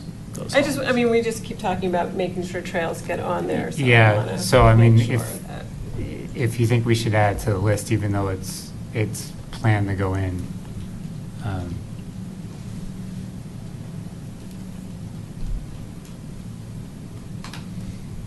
And I could add that language a little bit more, so Yeah, we I have mean, it. we're just.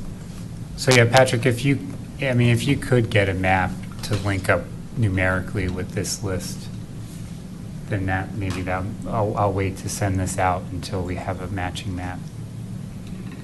Is that going to be possible? Do you know? I'd have to check with our GIS guy. He's got all the layers to it. I'm not sure what he puts in. No, I mean, because we pull all of our layers from the Dr. Cog kind of, base layers. ArcGIS is my guess. Okay, anyway, just curious. And I guess one other footnote to this is, if you remember in past years, there were like cost amounts attached to some of these trails, but they were pretty arbitrary. So we've just removed any type of cost. I mean, we're going to base on our priority on, you know, what we think is the most needed, and not whether or not it's going to fit any particular budget. Because again, we're removing the year assignments. I mean, this is what we want to see done in the next 5 years, but we're not saying this is what's being done in 2017, 2018. We're just getting a list from top priority to lowest priority, and theoretically, you know, each year we'll be knocking off the top of the list if the funding is there. So we're not worried as much anymore about what year it's going to occur in and how much it costs. That will have to be addressed in the individual, when we're making our budget recommendations for each individual year.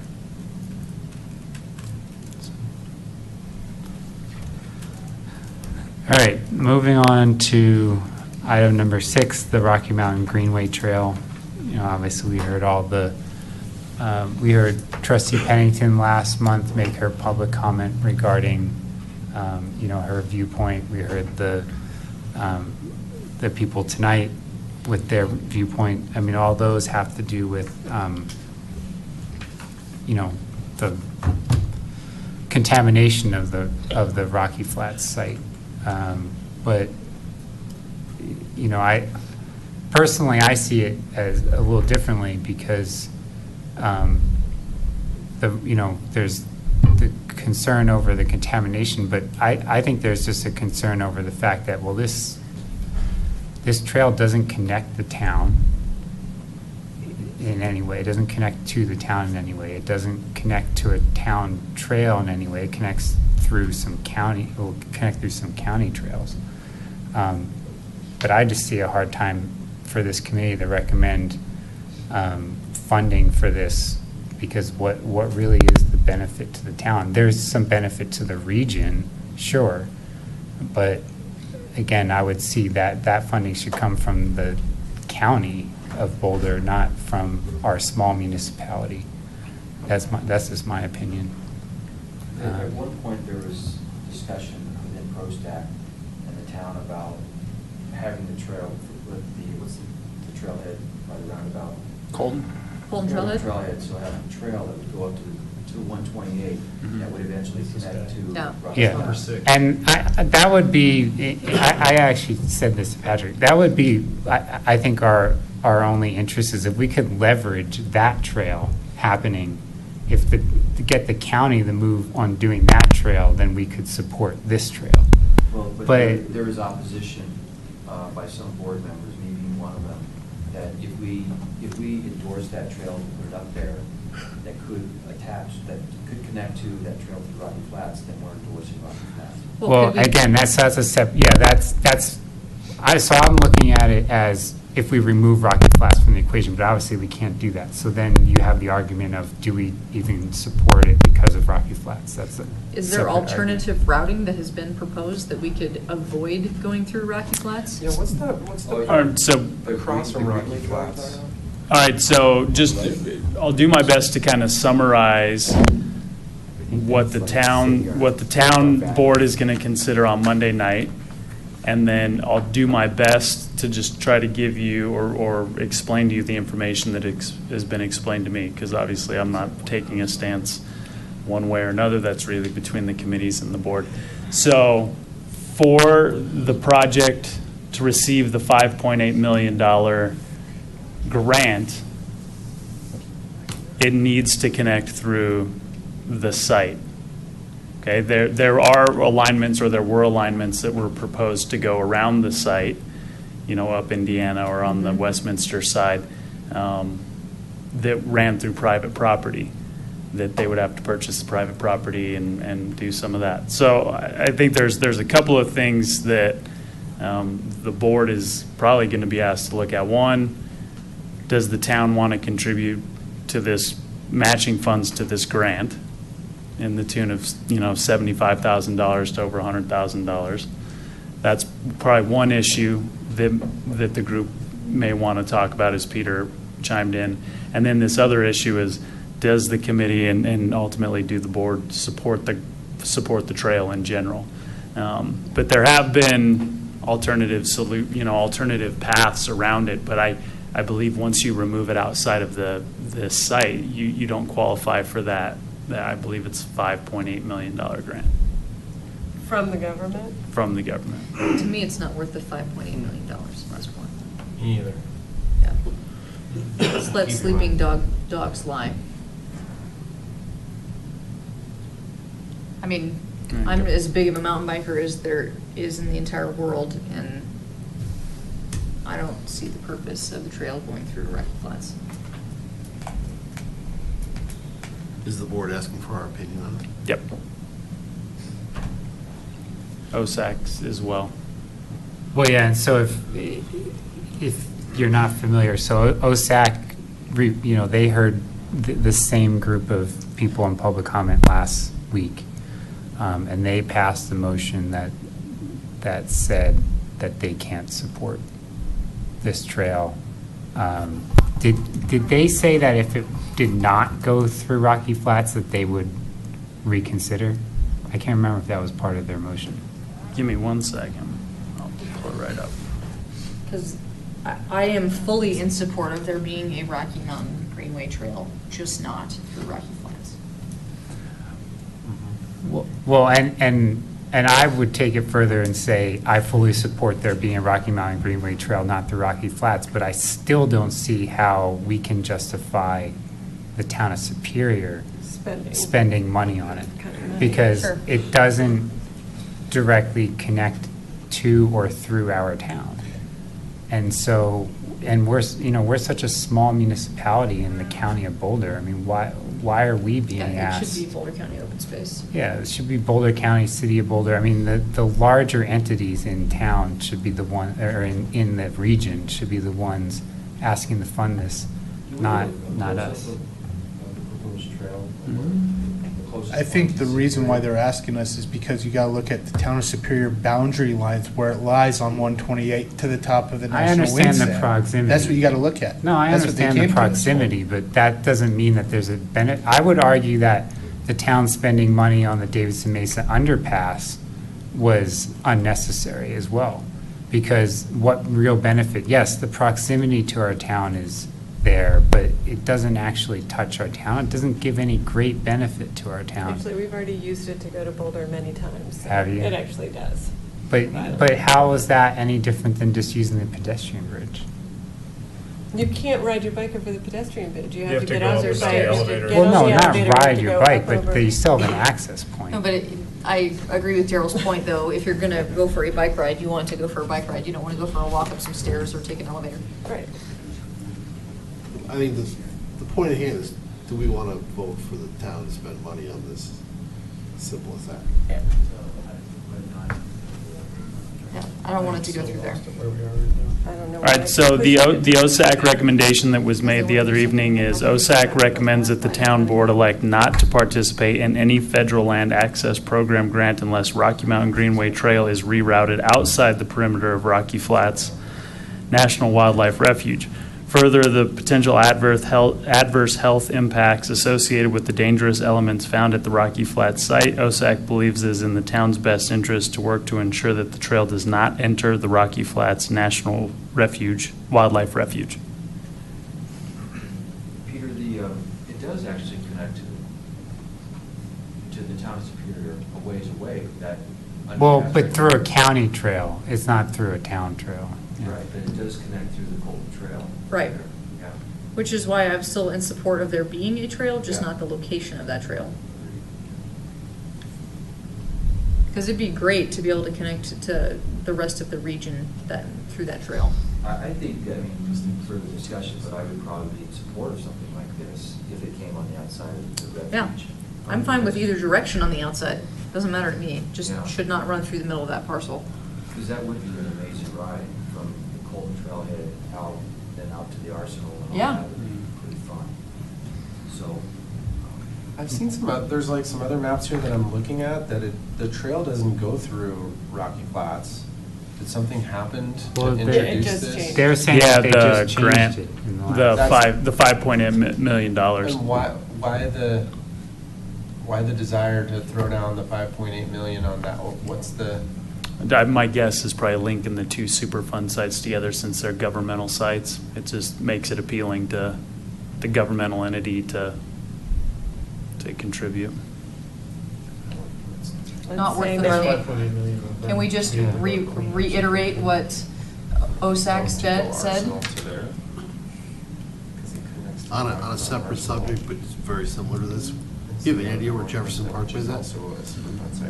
Anybody know? Is it dead?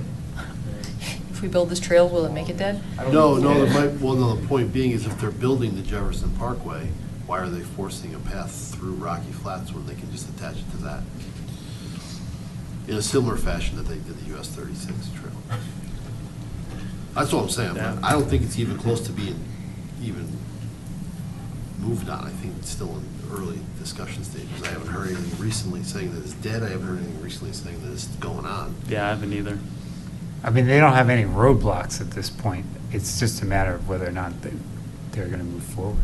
So Lindsay, I think, actually made a motion. Did you guys want to entertain the motion to echo OSAC's recommendation? My recommendation was that we exactly replicate OSAC's statement and say that that's our recommendation as well. Could you read it one more time? So the OSAC recommendation, I guess read it again. It's to support the trail Outside. if it is outside. OSAC Do we want to even do that? OSAC recommends that the town board elect not to participate in any federal land access program grant unless the Rocky Mountain Greenway Trail is rerouted outside the perimeter of the Rocky Flats National Wildlife Refuge. Further, with the potential adverse health impacts associated with the dangerous elements found at the Rocky Flats site, OSAC believes it is in the town's best interest to work to ensure that the trail does not enter the Rocky Flats National Wildlife Refuge. So I would argue that some areas around it are not even safe, and that if we were going to say we support a trail around, that it needs to be deemed safe. And that was my question to them was contamination testing off-site. So, I mean, even if you just did it east of Indiana, I mean, that's not the refuge, but does that have just as much contamination as right across the street? Do we need to be west of 93? Amend what they're recommending with what you just said. I like that idea that we approve it, but it's got to go, conditions are, it's got to go around the site, but then it's also got to be tested, because that was one of the conditions of the Fulton County Commissioners, that they would approve it if there's going to be some soil testing. That's what they. I guess my comment would be is that, I would say that we support the concept of a greenway, whatever you want to call the thing, that would connect things that are not connected right now. But other than that, I would say, until such time as we see alternative plans, that, we're not going to support it at all. Because, okay, so they say, okay, well, we'll put it outside Rocky Flats, but it might be 3 feet outside Rocky Flats. And so I would say we support the concept of such a thing.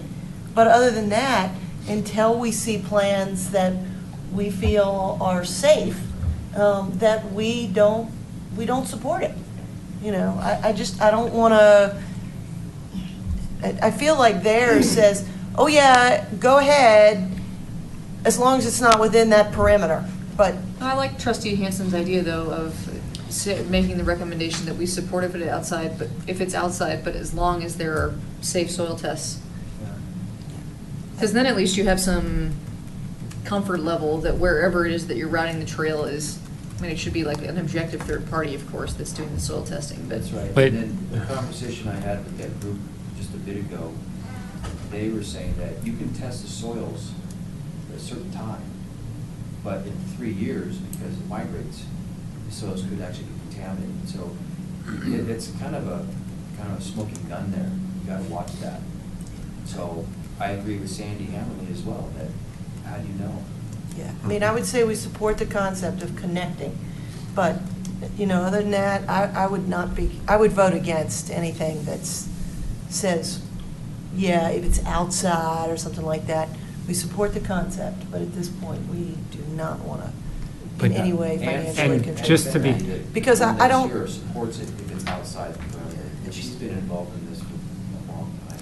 and just to be clear, when we're saying we support it, are we saying that, so if they were to move the trail outside of Rocky Flats, and the soil is tested to be safe, are we saying that we support financially I'm not. contributing, or are we saying we just support, like, well, we just say, that's a great idea, that's it, that's our level of support, like a letter of support, and no funding?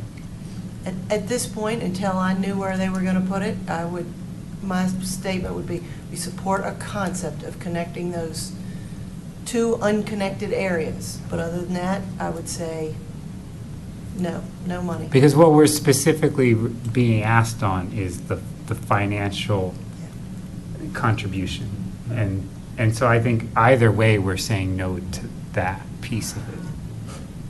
Yeah, based upon the information we have right now, I can't even think, why would you even consider funding anything? It's scary. We have plenty of It's other as simple trails as that for much me. rather I mean, we got support. other things that in the town of Superior are more critical to our citizens than this connection is. All right, so, I mean, we need to cobble together a motion. So someone want to take a crack at this? Someone else want to take a crack at this? All right. Based upon the information we know, I can't support the funding. I mean, I don't know how much more detailed you want to go. We could go if, then, or that, but at the end of the day, the question in front of us, the question in front of us is, does PROSTAC support the town of Superior funding, right? It's just more of a look at the potential of a regional trail, right? It's not even a regional trail, it's just a study. We keep, sure. So we just want to keep it short and sweet, that at this time, with the information provided, PROSTAC cannot support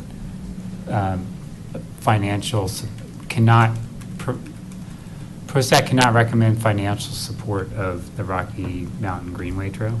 I think we should include something in there about the contamination of the site, because I think that's Well, it's really what through we're the saying, site. is we're saying Yeah, but we don't. in but all for me, honesty, it's not these just the guys, great contamination. information, but you got two sides of the story. So Sure. you're jumping, again, I That's totally a good agree with point, them. Ron, yeah. I totally agree with them. They're right. They should bury that land and just let it sit there for 100 years, whatever it takes.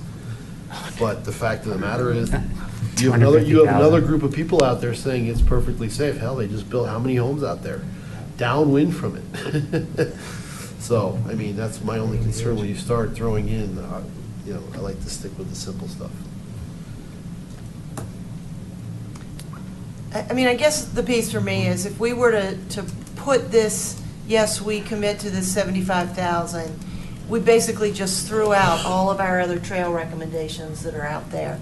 And for me, I just wouldn't say yes, that I recommend it, because I believe there's other things that we could be spending that $75,000 on. This wouldn't come out of Trail's budget, would it? It would come out of the open It'd space come out of fund. open space fund.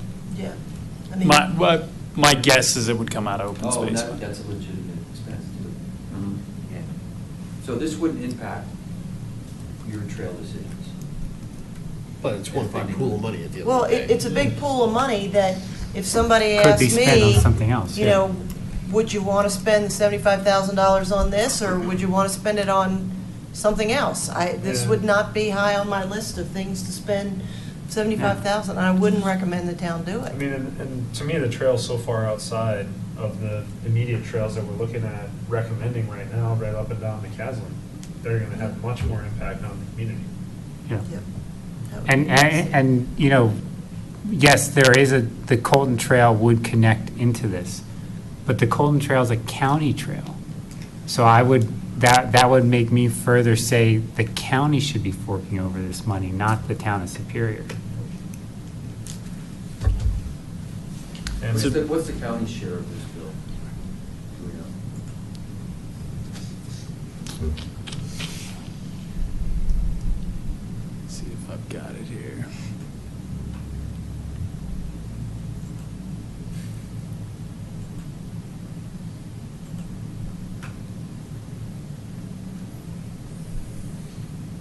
Nothing.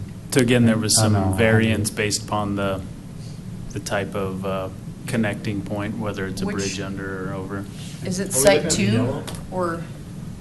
Total for each entity.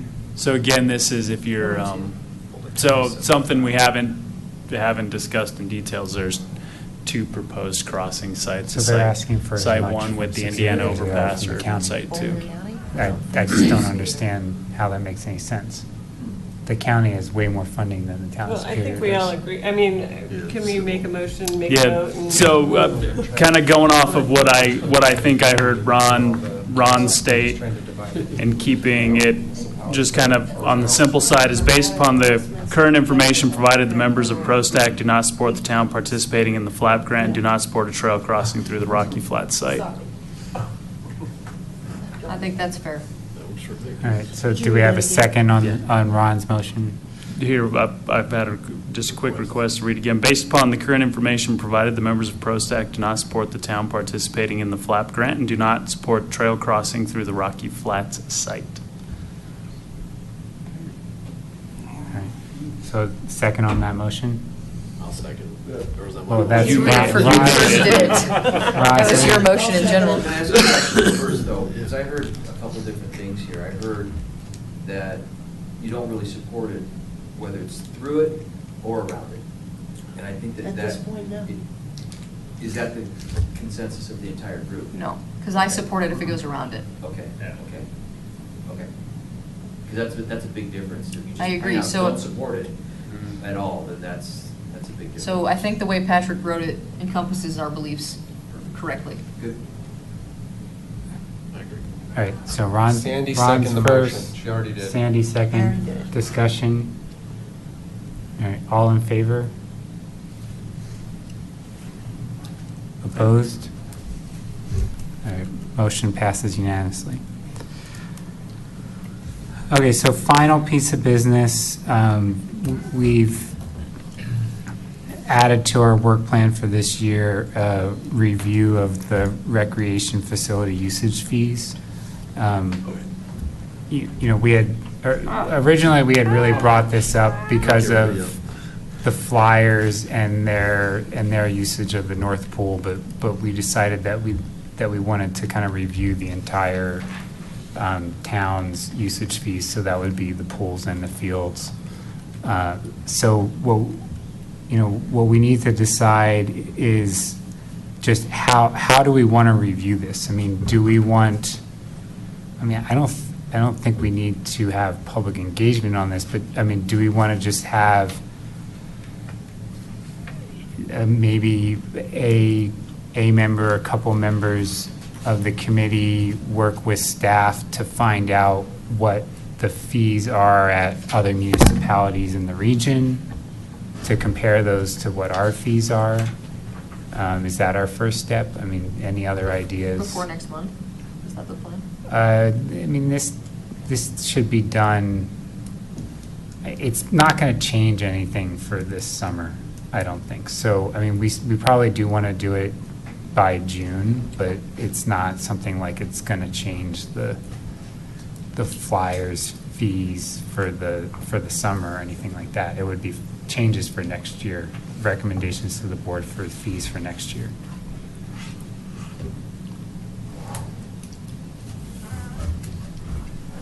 I think that's fine, to reach out to other municipalities. So, and Patrick, how do you think that would best work? I mean, is that something you just want staff to do? I mean,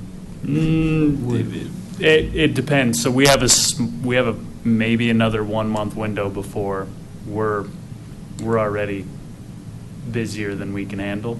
So if you guys have something you specifically want us to look into, I think the more specific, the better. That Well, way I think- that way I can get staff or a consultant to kind of help us out with it. I think it's just going to the municipalities like Broomfield, Louisville, Lafayette, Boulder, and saying, what is your hourly rate for a field? What is your hourly rate for a pool? and So just compare that to what we're charging. So, and this is where it'll get a little bit tricky because each jurisdiction's going to have, like Louisville, for example, has criteria. If you're a local sports team, you get this rate. If you're a business, you get this rate. If you're a resident, you get this rate. If you're a non-resident, you get this rate. And then their swim team. So I think we're going to get a different answer at each different jurisdiction.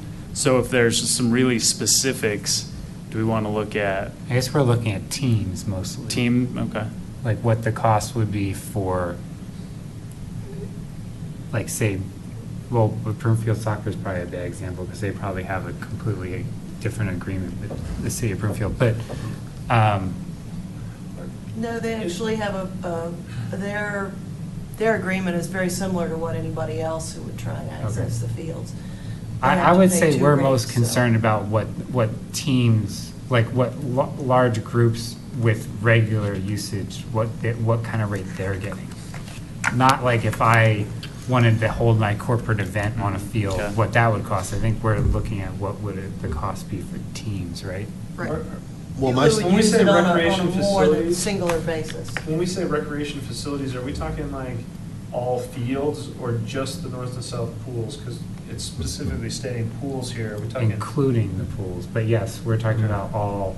Because anything basically like we're charging a fee or for. whoever that's using the turf field and what they're charging per usage hour.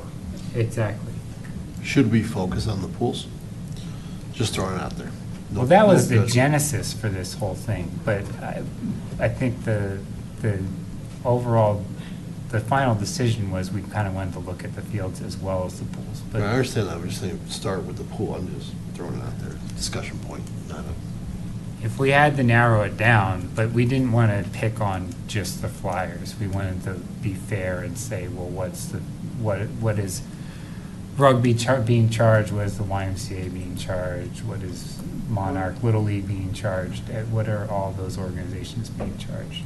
And didn't we start getting into that a little bit? I mean, wasn't that part of the kind of YMCA, Broomfield soccer thing going on and everything too? So there was, from that just little discussion, it seemed like there was a lot of other pieces involved, that they give us discounts on this and they got that, so it's not just X dollars, it was a lot of other agreements.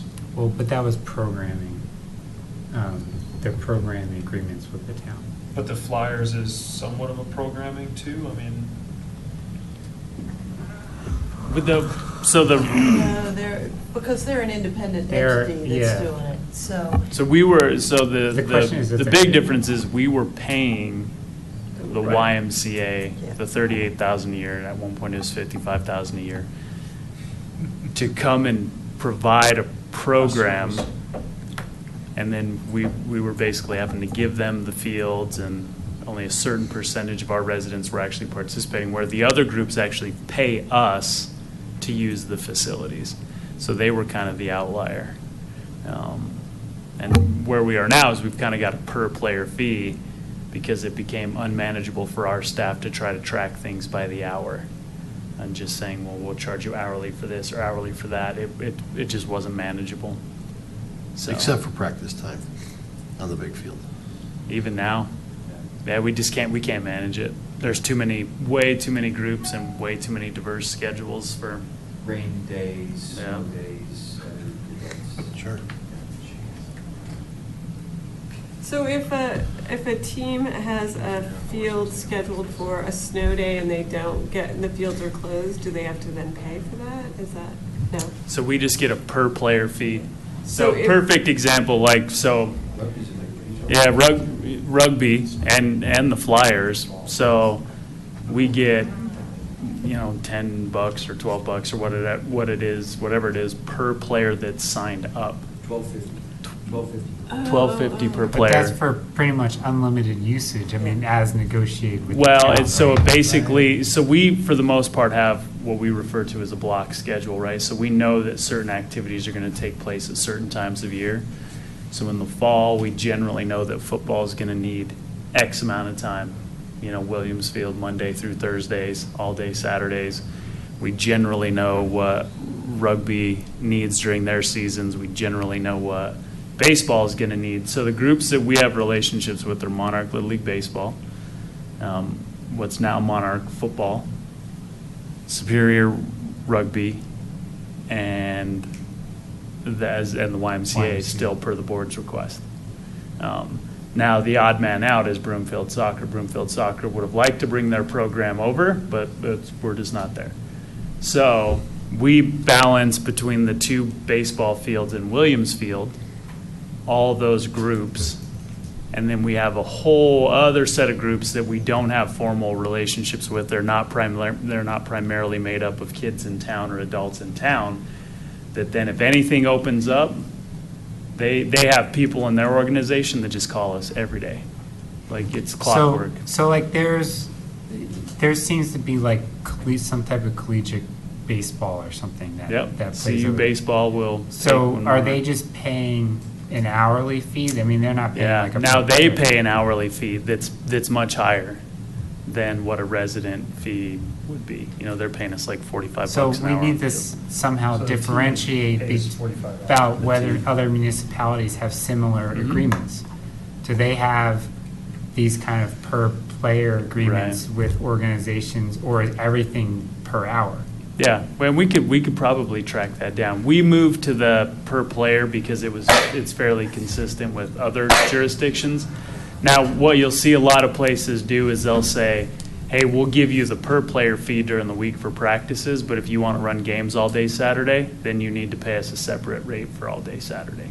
I mean, that's what like Broomfield or Boulder will do. So I guess the question goes back to, is that information more easily obtained by staff? Or could I call municipalities and be like, can you tell me? I mean, is that going to be more of a pain? It's probably, for me to just cold call these municipalities and say, I have a team, I want to know how much it costs to use? I would think we'd probably have a little bit easier in because we're all speaking the same language and we know who within each group does what, you know. So we could start to work that in if we're specifically wanting to look at the sports partnership groups. And then we've got the hourly rates, you know, those are adopted as part of the budget, so I can get those. I don't remember them all off the top of my head, but I can get those pretty quick. And so what do we think looking at Boulder, Louisville, Lafayette, Broomfield? Yeah, it seems fair. And you can probably easily attain Erie too, right, Patrick? Because your relationship. And Erie's got that fancy facility. Okay. So, I mean, once we have more information on the fees, we can discuss this further in the next couple of months. All the stuff through the stable is private, right? You guys have nothing to do with that? Yeah. So, yeah, for the most part, it's private. Now, we will have access. If the turf's open, we can program it. And then we'll have access to the community room in there to control and program. Just wondering but it's pretty much private, right? Yeah, and it's pretty booked. Yeah. Broomfield's there every day, I know that. Yeah, it's pretty booked. Just to be clear, I mean, do we have exclusive access to the community room, or can they put people in that room if they want to? It's my understanding that we have exclusive access to it, and if anybody wants to use it, it would have to be programmed through us. Okay. All right, so the update items, Patrick sent out an email. Does anyone have any questions on these, looking at them? I mean, you can read the email. Purple Park Pavilion, where are we at with that? All right, so we thought we actually had, the mayor had made a great contact. We thought we had somebody on the hook who was going to design for it, pay for it, come in and install it as part of their big annual conference, and they completely bailed. So we'll, at the next meeting, we'll put it out to bid. We'll come up with some plans that this group wants to do, and we'll get it right back on the schedule. So I will say. So we'll want to review at the next meeting some of the so. concepts. Yeah. I know that this had come up previous, but the group may want to look at doing, I don't know, do we want to do some kind of public outreach to the residents in that area? I know we did that when we put the bathroom in several years back, so. But yeah, we were so disappointed because the mayor had made this great relationship. We thought we had these guys in the bag, and they bailed on us. Okay. And, all right, so, again, if anyone has any questions after reading the updates in the email, I guess just shoot off an email. Patrick can address it. So just a reminder on the events, Arbor Day was rescheduled for this Saturday at Founders Park, 10 to 12.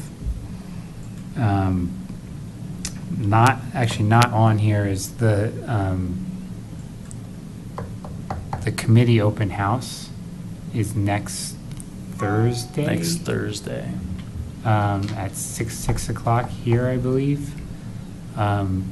We will have a couple openings coming up because of term limits. So it might be a good idea to have someone here. I cannot be here because it conflicts with the HOA board meeting. But if anyone wants to volunteer, usually no one shows up, but because we will probably have a couple vacancies, it might be good if someone's here to represent us. So when is that? It's next Thursday, Town Hall, 6 o'clock. So if anyone can be here, let me know. I can review it with you, but if not, again, most of the committees don't even show up. It's usually like someone from OSAC might show up. He's really selling it. You should definitely come. No one shows up. You sit in a room, empty room, but occasionally someone will show up. Your pitch is much better. You should And if come. the public is Sit in an listening, empty room. please come. Exactly. Please come. Make it worth everyone's time. What is this Curtis Manning design? Anybody know anything about it? The Curtis Manning design to help residents? Do you know anything about that? Oh, it's a xeriscaping. It's Xeriscape, kind of coordinated with the HOA. Just wondering, because the HOA's got rules on that, so. Yeah, I think there's been quite a bit of conversation between the HOA board and the manager's office about making sure that we get this on the books. So I think everything's kind of on the up and up. I know Martin, I believe, assistant town manager's been working with Jim Payne on it. Okay. Any other questions? All right. Meeting adjourned. Do it.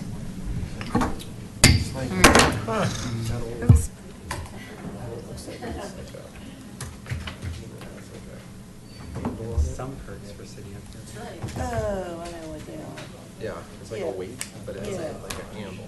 Yeah. You swing on them and do all kinds Yes. of a little more dynamic. It's exercise. As soon as you showed It's like a me dumbbell. what it Yeah. was, I Yeah. was like, okay. I It's just like didn't kettle know. corn. Yeah. Yeah. Only less Bag of kettle delicious. corn. I'm stupid, but I'm not quite that. No, I mean, if you don't know what it is, I mean. No, I didn't know as soon as you said what it was, you drew it, then I knew what it was. Yeah.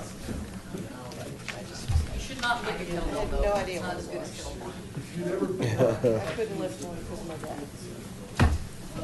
When it's like fun with, it's like, you don't want to throw one of those things. No.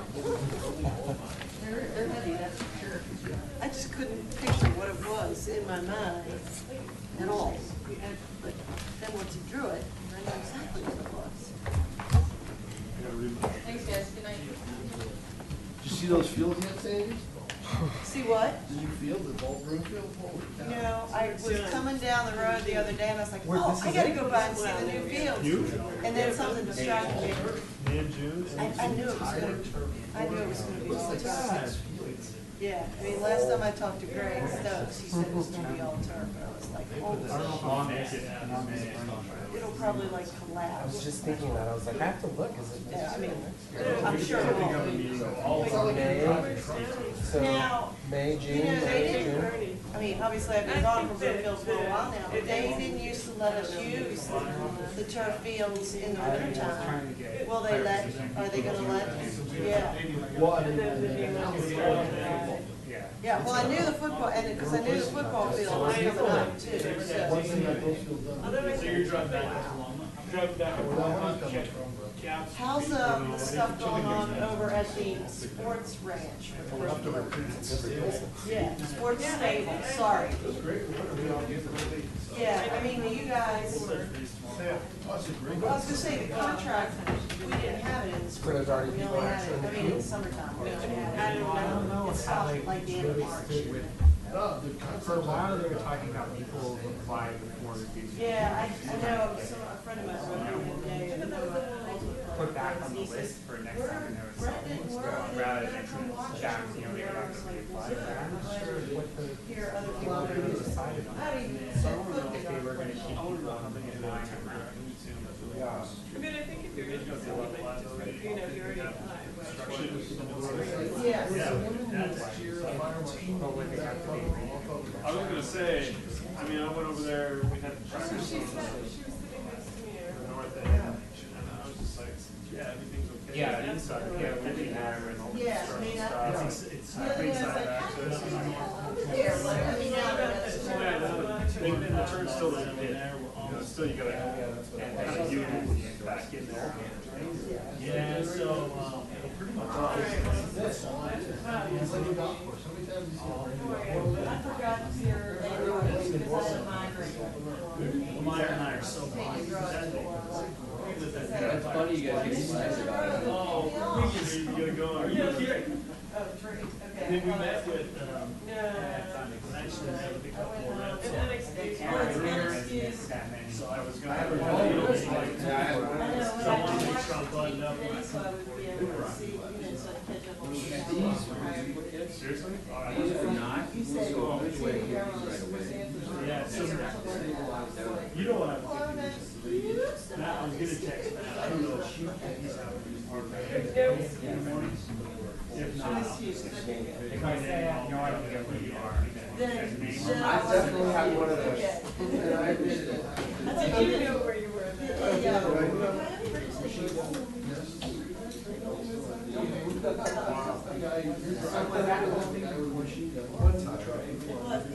It didn't. Most of it was you could hear. There were a couple of times that I couldn't understand.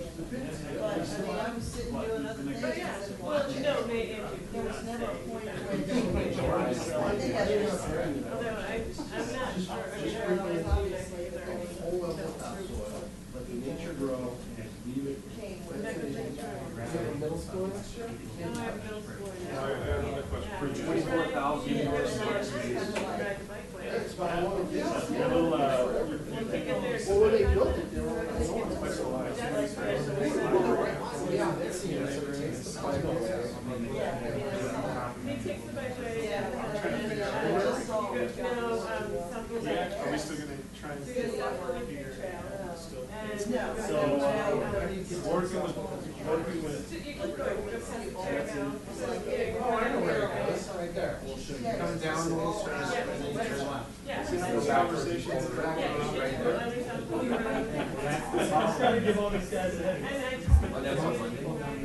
So, we're working on some recalls conceptually. Wherever they want.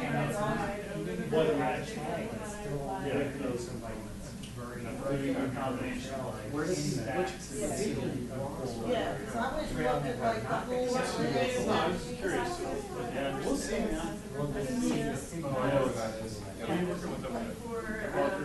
It's one of those, funny because this kid's playing. It's like giving me updates on town stuff and town center. Well, and then they, before we even changed the fire program last year, they restricted anyone that had a fire That's how it's hard to get out and stand up and contracts. Every year.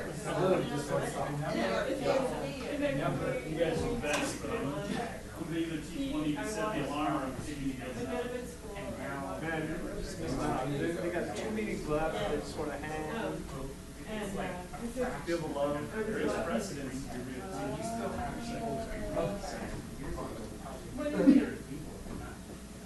to go for a third, or your point. You know, you have to take your off.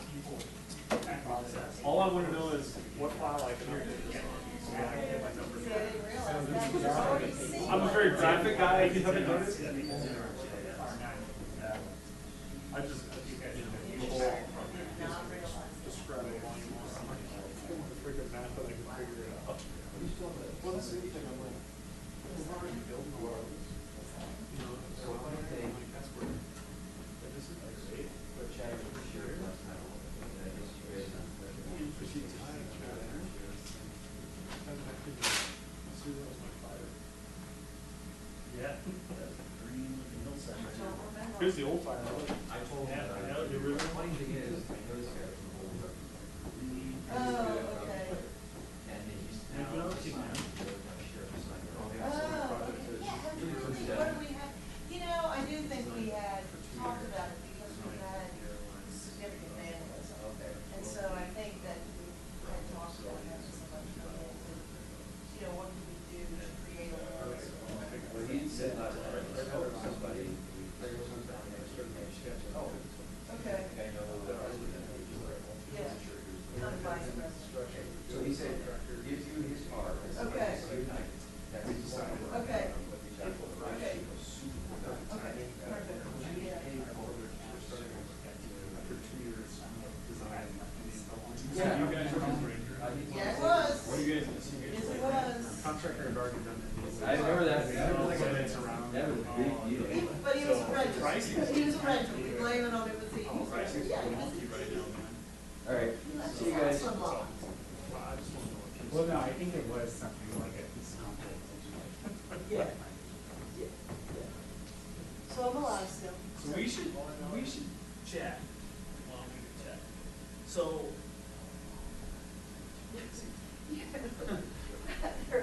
Aaron, just say that word. Sorry. You know, to be sitting next to me, and he had his microphone on, and I was like, oh God, what if that word just picked up? Yeah, right. Okay. So I just, Martin, you're not turned off. No, I'm not turned off. We need to touch base on this. No, Peter and We're at the I same time. and, And you didn't fill a vacancy, right? no, That's what Patrick said to me. Promise you, I'll not. he thinks we're both the term No, limit? he thinks. No, he thinks it was. No, I am you're not. on. All right. No, sir. I mean, I do know that when we were appointed, we had staggered He wants to get terms. rid of me, but it's not gonna happen I think because. we did have staggered terms, like, I think maybe Brent had a different length term than Sandy and I, but I'm pretty sure Sandy We and I both had the came same on with, length. we At the came, exact same time? no, it was Steve Smith that came on around that time with the staggered term. He came on after. Yeah, but He I- did fill a vacancy. I think Brent and you and I were all on with a clean term. Now, whoever took Brent's place, no, because See, so Brent's term let's- ended. Who- He ended his So- term, you know? Yeah. He did. Little George took Steve's spot. Well, that's the other thing I think he needed to get clarification of, because at one point, I think he did say something about how George See, Little filled George's the first spot. term, even though he's only been on a year, his first term is up. Because this is what I'm Yeah, thinking about. Martin's wrong. Is do you, what we need to figure out He's is, wrong. do you, like I said, is George assume, is he the fresh start? Or like, If I remember it correctly, Because is there his term up, was, or does he have a term following the term right, he filled? like, or does a partial term count as a term, or do you get like 2 terms plus the a way I partial? understood it from Jim when it all happened, when all that craziness was going on, Jim said you could serve 2 years and then you could serve 2 3-year terms after that, if you were finishing somebody else's term. That's how Because I the way the read it. rule was written is you get 2 full 3-year terms. And you're not there yet. No, I think I have, 1 more year. I think we have 1 more 2 more year. years. Is it 2 more years? Yeah, you're right, it We is 2 more. renewed last year, so we Yeah. should have 2 more years, I Yeah. believe. Well, I mean, I could go back and look But at when again, I if you started look, getting. if you do look at the document, I think there may be some, even though we joined at the same time and Brent joined at the same time as me, I don't think the 3 of us were necessarily up at the exact same time. At Oh, least you don't one think of so? us. I thought we one- all 3 Because they came were on. trying to stagger the Yeah, there terms. was this- Because they rewrote the whole thing. That's what I And they were think. trying to stagger the terms so they didn't have, like, 3 Mass vacancies exodus. all at once. See, which would make sense.